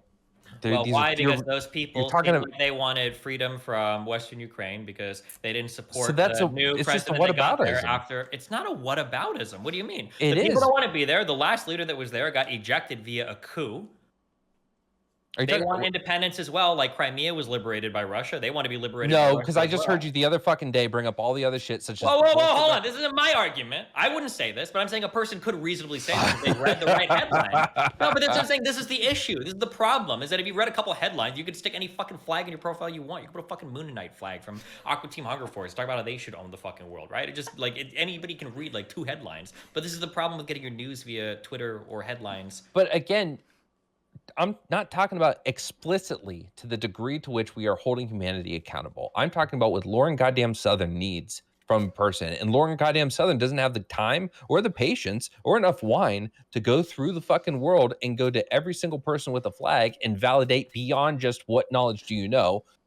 Too true. Where did you get it from? But I can make fun of some of them for acting like an RPG or I think it's Twilight series. Wait, hold on. So you think that enough of your people are not going to misinterpret a sexist or racist joke in a way that's going to go then allow them to in some way inadvertently or explicitly propagate harm against those different groups? You think they're all intelligent enough to do that, but you don't think 80% are intelligent enough to fucking have seen an article or maybe read a little more in the last 20 fucking days of this war and not make a decision?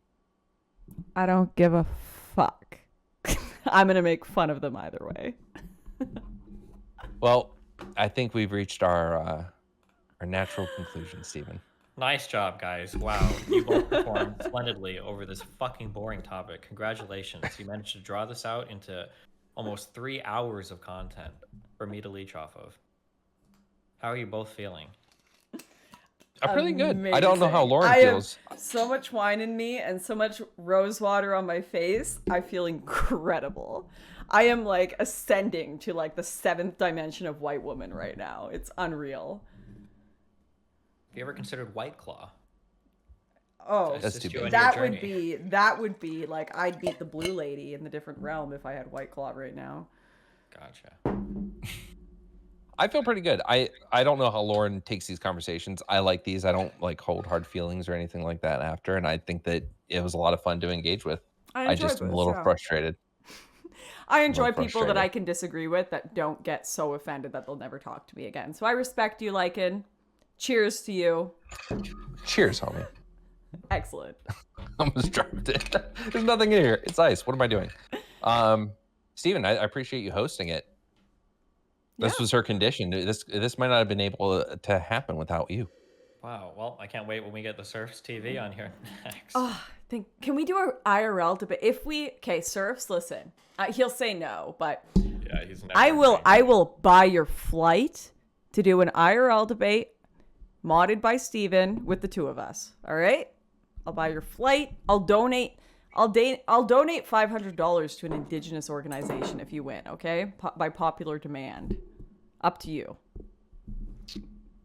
Wait, hold on. I saw you in a picture at Tim Pool's studio. Did you do his podcast? Yeah, I did Timcast. It was great.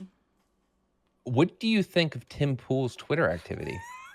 What tweets exactly? I want to know your overall opinion. Get DGG to file tweets. You're about to make Lauren's half her audience unsub right now. Well, what? You'd have to name a specific tweet. Well, so you don't have an overall. I think Steven is an unnecessary asshole who works against his fucking own things that he claims to really hold on. That's to really what I wanted to ask about. you about. Was his To tweet really care with about- George Floyd being the League of Legends? Oh, I hate his Twitter. It's fucking Listen, awful, and it the works rift is an against his oppressive And you cause. really place. think he'd agree with you in this debate overall? No. It's not about that's- agreeing. I'm just hold on. moderating. Like hold it's a on. brave man. Okay. Yeah, but we're Actually, both yes. invoking your name. Steven, okay, I already thought, Steven, you go out on Twitter and you make comments that you know objectively have a negative impact on your efficacy to spread these ideas. I don't give a fuck anymore, okay? Half these motherfuckers don't believe in any of the shit they talk about. Half these motherfuckers are racist as fuck, okay? Just in the other way or towards groups of people that accept, okay? Half these motherfuckers call me racial slurs, okay? So I don't care anymore about trying to appease That's fine. the retarded fucking headless children that run around on Twitter trying to get offended over every fucking possible thing I could say, okay? Yes. I'll try to limit myself to some extent, but you know what? George Floyd jokes about fucking oppressing my OpGG on League, that's some funny fucking shit. And if you get offended by it, I don't care. You probably don't have any black friends anyway, so fuck those people, okay? So that's what I fine. feel about that. Okay, yeah. No worries. That's fine. But you would agree there are still comments you won't make because you agree with what I said about the size of your platform and social responsibility. To some extent, I'm quickly Exactly. it's receding quicker than a It might be, but at the moment, I'm still in the right. At the moment, you still have me there. But every time I get called a new racial slur and banned from a new platform, I start to slowly change my mind on it. Okay, but we'll see. I just need a few more Me Tooers from fucking lefty feminists to come out or whatever for me to slowly change my opinion on the rest of that shit. So we'll see. From a femoid perspective, it's not going away. Feminism has infected every realm of life, and guess what? Sexism still exists. It still exists in all of the worst forms you can imagine it. So the based perspective is to learn how to adapt and overcome. Listen, all minorities out there, all femoids out there, adapt, overcome. Defeat it through your own personal power. You can't rely on any of these fucks. Social formats, governments, media, institutions. No. They won't be there for you. You gotta do it yourself. Anything in life, all right? That's the way to go ahead. So he's got that way of going ahead. He does his thing, but he doesn't do what Tim does. Tim is full of shit. Oh, bring on a tweet. Link one in DGG. I mean, like, I don't know where to start. So there's a tweet that there's a tweet where he says, screenshot. Yeah. There's a screenshot and it says, no foreign biological laboratories operate in Ukraine, U.S. Embassy and Snopes say. And Tim Pool says, whenever Twitter does this, I assume the opposite is true. What do you think about that tweet, Lauren? I didn't listen. What did you just say? Okay. Are you listening? Okay, try again. I'm listening this time. Picture, okay, says, no foreign biological laboratories operate in Ukraine. U.S. Embassy and Snopes say. Did you get that part? Yep, I'm here. Tim quotes it and says, "Whenever Twitter does this, I assume the opposite is true." Do you think that's a good Tim tweet? I'd have to see the tweet. Like what? So wait, he's saying Twitter. Wait. He's saying so. Twitter is saying that.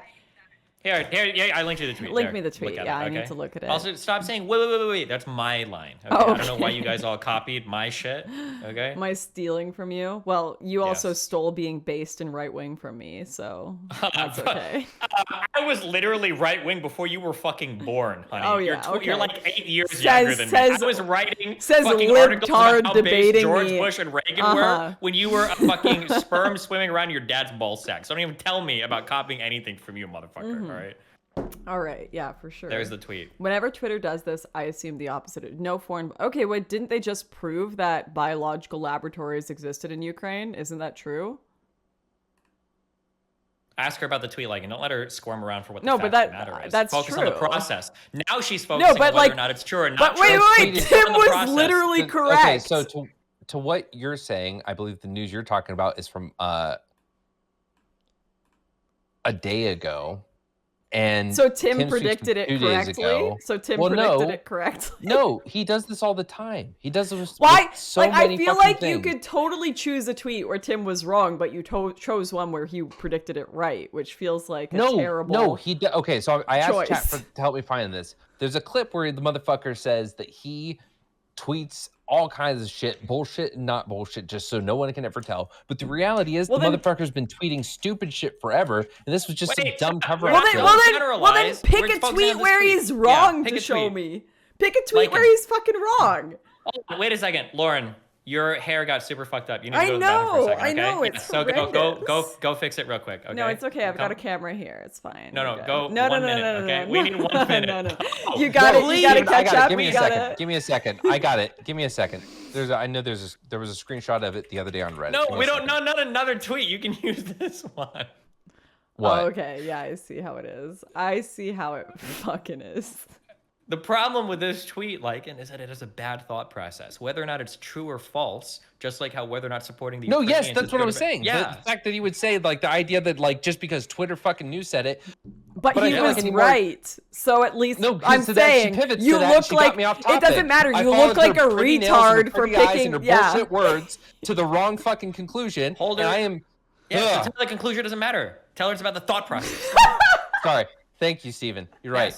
Lauren Southern, listen to me, okay? It's the fact that he is presuming that because Twitter news said it, it is wrong. And then he's propagating that to his 1.2 million followers. And he constantly does this where he undermines reasonable, rational news processes in certain systems because his fucking anarchist bullshit audience likes it and likes to jerk off to him saying, oh, yes, tell us how the government's bad. Civil war is coming soon. True. But he was right. No, doesn't matter if he's right, though. Matter if he's right. The tweet is stupid. Okay, wait, then hold on, Lycan. Now you bring back Dylan and you say, okay, well, if he's right here, then shouldn't it be okay if people put Ukrainian flags in their profile, even if they don't know what the fuck is going on, because they just happen to be right, that Ukraine does have a moral right to its own sovereignty? Thank you, Steven. Yes, yeah. Now Lauren. What? Yeah. Okay, you're okay. Yeah. No, you're right on that point. But the problem is ask her. Keep hammering it. Don't let her talk. The problem. Listen. Okay, I get. Why would you make fun of those people? Listen. Steven, I get you have to catch up and go anti-Lauren for a bit, or your audience will be super butt mad for a while. But my audience is just happy I'm not playing League, so you're wrong. Okay, go ahead. I don't think you should sit here and just accept anything Twitter news says or anything the Ukrainian military says as absolute fact or anything the Russian media says. And I think that anyone making a joke about Tim Pool. Yeah, I think anyone making a joke about saying, oh, the Russian media said it was correct, so it must be wrong is kind of funny. And anyone saying Twitter said it was wrong, it was right, so it's probably wrong is kind of funny as well, because a lot of times they are wrong. A lot of times the Ukrainian media, the Russian media, and the Twitter trending is incorrect. A lot of times that's true. A lot of times doesn't mean anything. What does a lot of times mean? If you're going to make a judgment off of that. Enough to be funny. Funny is fine, but Tim Pool does more than be funny, and that's what we're talking about. Well, We're talking about Tim Pool shows active distrust in the fucking media. Show me one where he was absolutely wrong. Just show me one. Okay, and that one he was wrong. He's talking about this concept that there are bioweapons labs that are operating out of Ukraine. This is Russian propaganda that has absolutely no foundation in reality, because when you push any Russian stooges on this, all they can allude to are like obscure statements that I think Newland said, or the fact that there used to be bio labs here with like old pathogens from like the fucking 90s that were disowned from the Soviet Union, and there isn't any evidence that there's like active bioweapons research going on in Ukraine. Oh yeah. The U.S. government has admitted this is from The Independent. The U.S. government has admitted there are a number of such facilities in Ukraine funded by Washington that do research on deadly pathogens, albeit from a preventative perspective rather than to create a weapon. Okay. Correct. Oh, sorry, I can't read past that because I don't have a subscription to The Independent. So let me find another fucking source. NBC. But that is correct. So there are people that do research on diseases and stuff. So there are biolabs. Those labs do exist. So Tim's tweet. But the biolabs that people are talking about.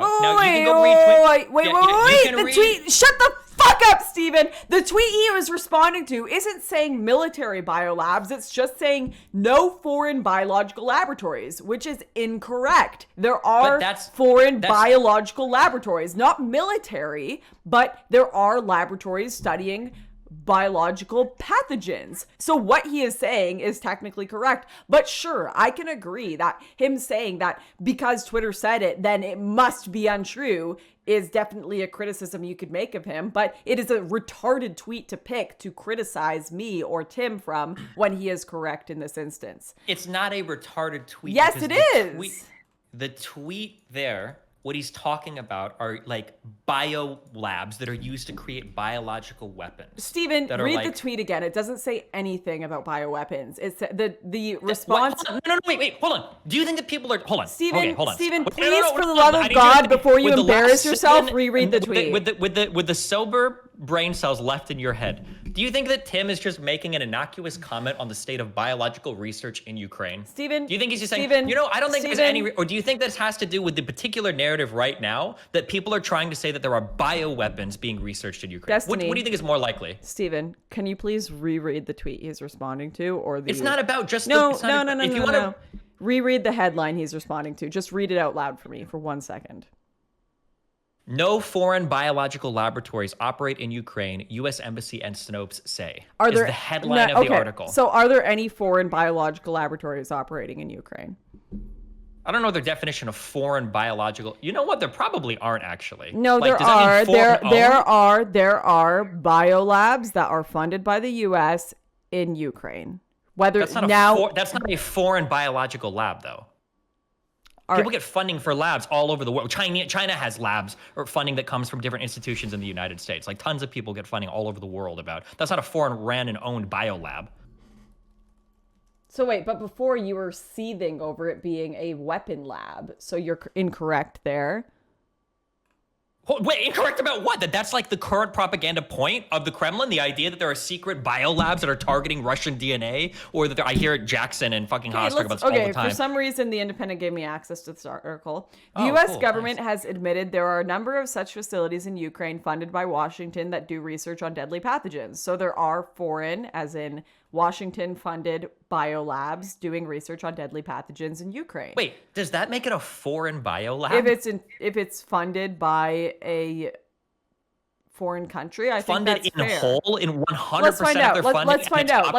Americans? Okay, well, would you say that at least a majority funding, you would be okay with calling it foreign?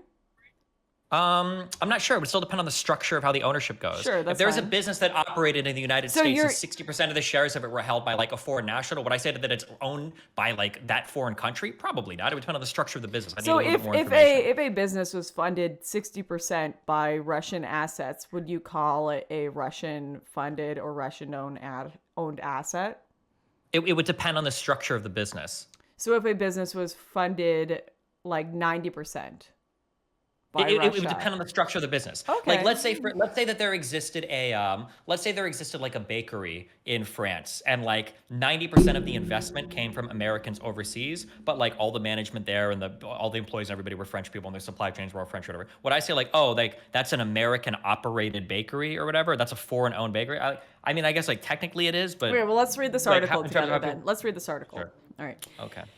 The U.S. government has admitted there are a number of such facilities in Ukraine funded by Washington that do research on deadly pathogens, albeit from a preventative perspective rather than to create a weapon. Regardless, the U.S. officials have expressed concern that the pathogens could fall into Russian hands and has urged that any harmful pathogens be destroyed. The WHO has also made such recommendation. Russia has claimed without evidence the U.S. is developing biological chemical weapons in Ukraine and that it discovered efforts to clean up these programs when it launched its so-called special military operation, an invasion that has led to thousands of deaths and indiscriminate targeting of civilian targets. The U.S. has denounced the claims, which have been repeated by China as classic disinformation from Moscow. Now, the issue has been seized on by some on the right, such as Fox News' Tucker Carlson, who has been accused of intentionally implying the biolabs have a more sinister side to them. He has denied doing so. And former Democratic Congressman Tulsi Gabbard, who has ran for the presidency in 2020, has been accused of treason by Mitt Romney after she posted a 2-minute video calling for a ceasefire in Ukraine to enable any harmful materials to be removed and accusing the Biden administration of a cover-up. All right, let me skip forward to see if we can find the claims and how much ownership there is. It really just says U.S. funded.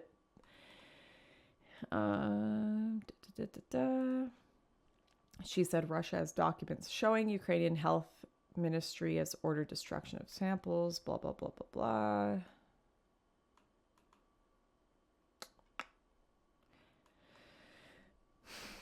The U.S. has denied claims that it has backed a bioweapons program or is developing bioweapons in Ukraine. It has also claimed Russia is making these assertions in order to give cover to itself. Blah, blah, blah, blah, blah. Yeah, it doesn't really say anything about full ownership, but I think it's fair to say there's definitely some ownership in these labs, as there has been an admission of Washington-funded biolabs. So you could say perhaps that it's an exaggerated claim, but to say it's totally false, I think is unfair. Okay, backing up from the world of looking at pictures of Twitter, the claim right now that Russia is making is that Ukraine has biolabs that are creating biological weapons that are either owned in whole or at least highly funded by the Pentagon. But we're not talking about that. We're talking about Tim Pool's claim. I agree with you. There's clearly no evidence for that. Tim Pool's claim, Tim is not just randomly walking onto Twitter and being like, I wonder what the state is of pathogen research in Ukraine. That's retarded. That would be the most random fucking tweet in the world. His conversation is part of the overall context of, the tweet said there are no foreign biological laboratories operating in Ukraine. He said, whenever Twitter says something, I assume the opposite of true is true, which I agree is a silly position to assume anything Twitter says is untrue, because of course they're going to say accurate things. I see them say accurate things all the time. But I think this is a retarded tweet for you to pick when it was just shown that Washington is funding biological laboratories in Ukraine. Now, whether they are fully...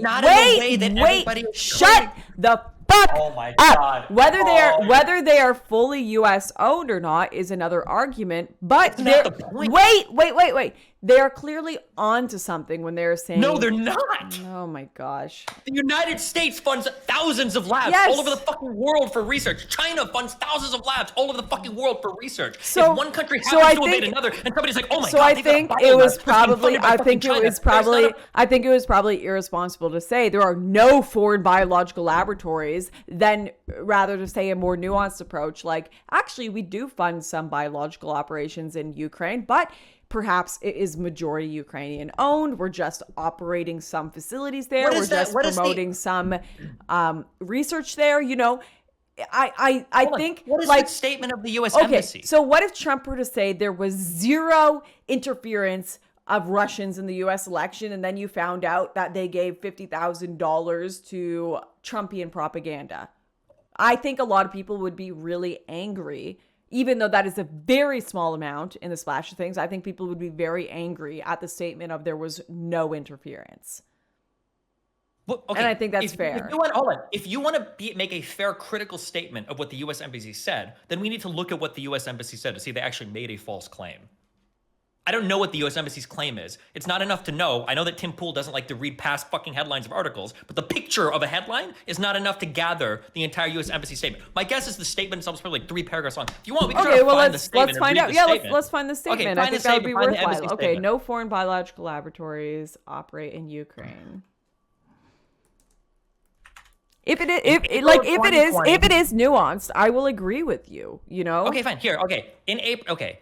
The U.S. Embassy would like to set the record straight regarding disinformation spreading in some circles in Ukraine that mirrors Russian disinformation regarding the strong U.S.-Ukrainian partnerships to reduce biological threats. Here in Ukraine, the U.S. Department of Defense's Biological Threat Reduction Program works with the Ukrainian government to consolidate and secure pathogens and toxins of security concern in Ukrainian government facilities while allowing for peaceful research and vaccine development. We also work with our Ukrainian partners to ensure Ukraine can detect and report outbreaks caused by dangerous pathogens before they pose security or stability threats. Our joint efforts help to ensure that dangerous pathogens do not fall into the wrong hands. We're proud to partner with the Ministry of Health, the State Service of Ukraine for Food Safety and Consumer Protection, National Academy of Agrarian Sciences, and the Ministry of Defense to make us all safer.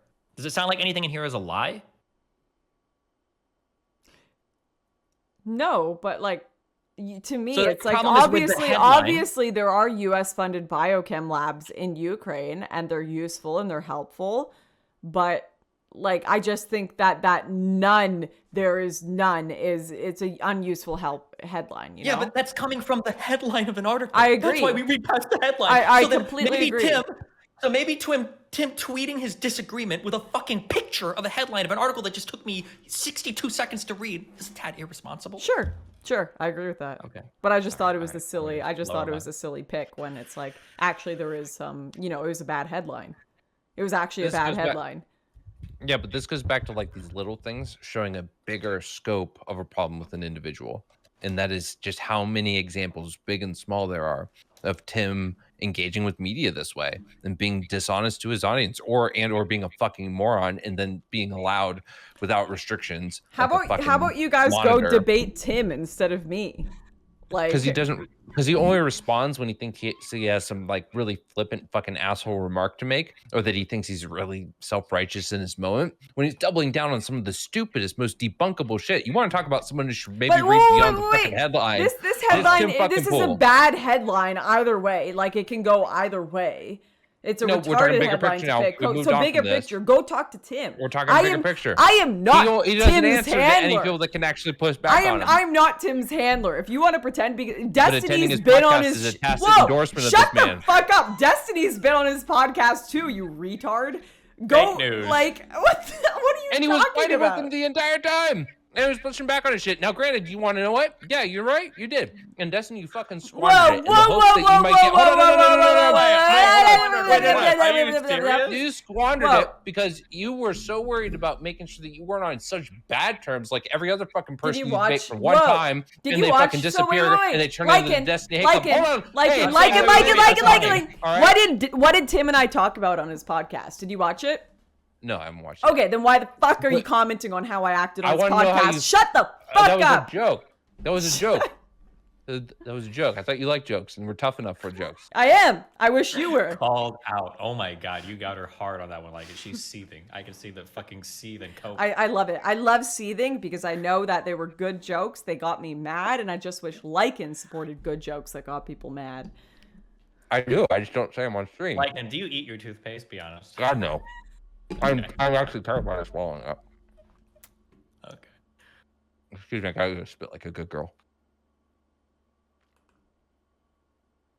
Wow, you guys are doing great. I'm glad I could moderate this civil debate between the two of you. Forgive me, chat. My chat are all like, "Why is Lauren swearing so much?" This has become a very non-Christian chat. I apologize. Jesus. Forgive me, chat. Wow, Lauren gets foul-mouthed when drunk. That's what Egan 48. Foul-mouthed is what he said.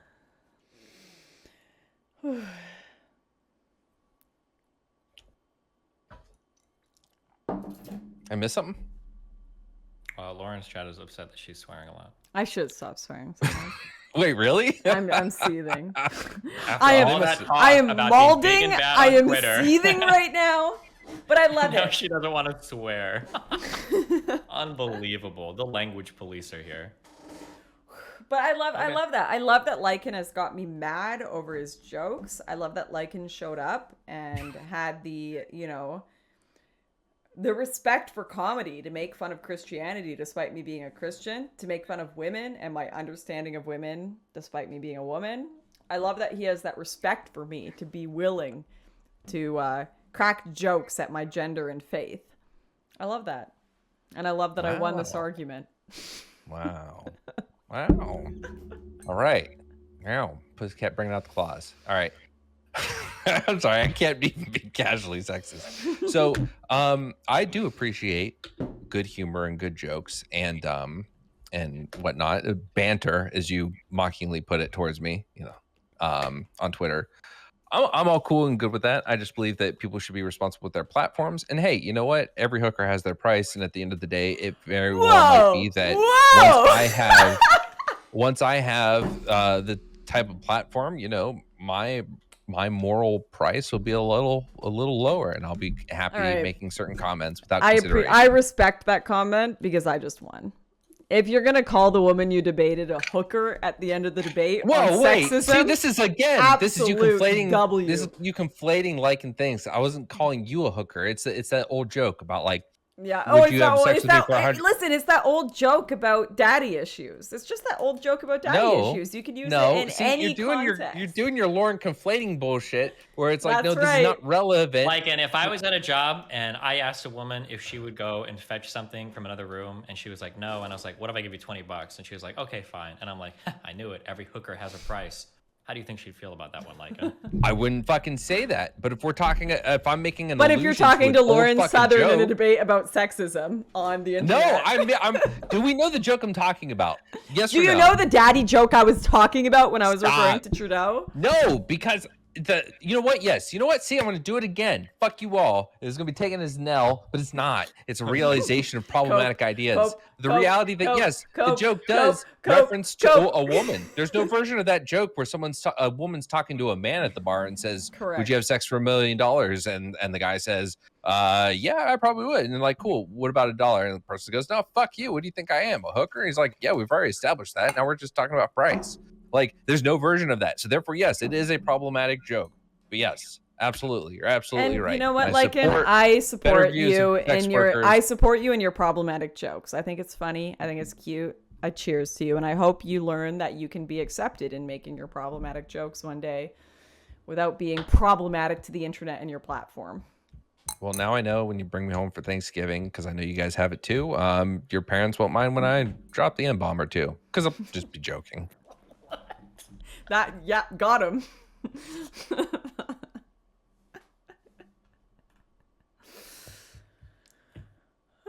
All right. Well, it was No. We let it hang. Okay. All right.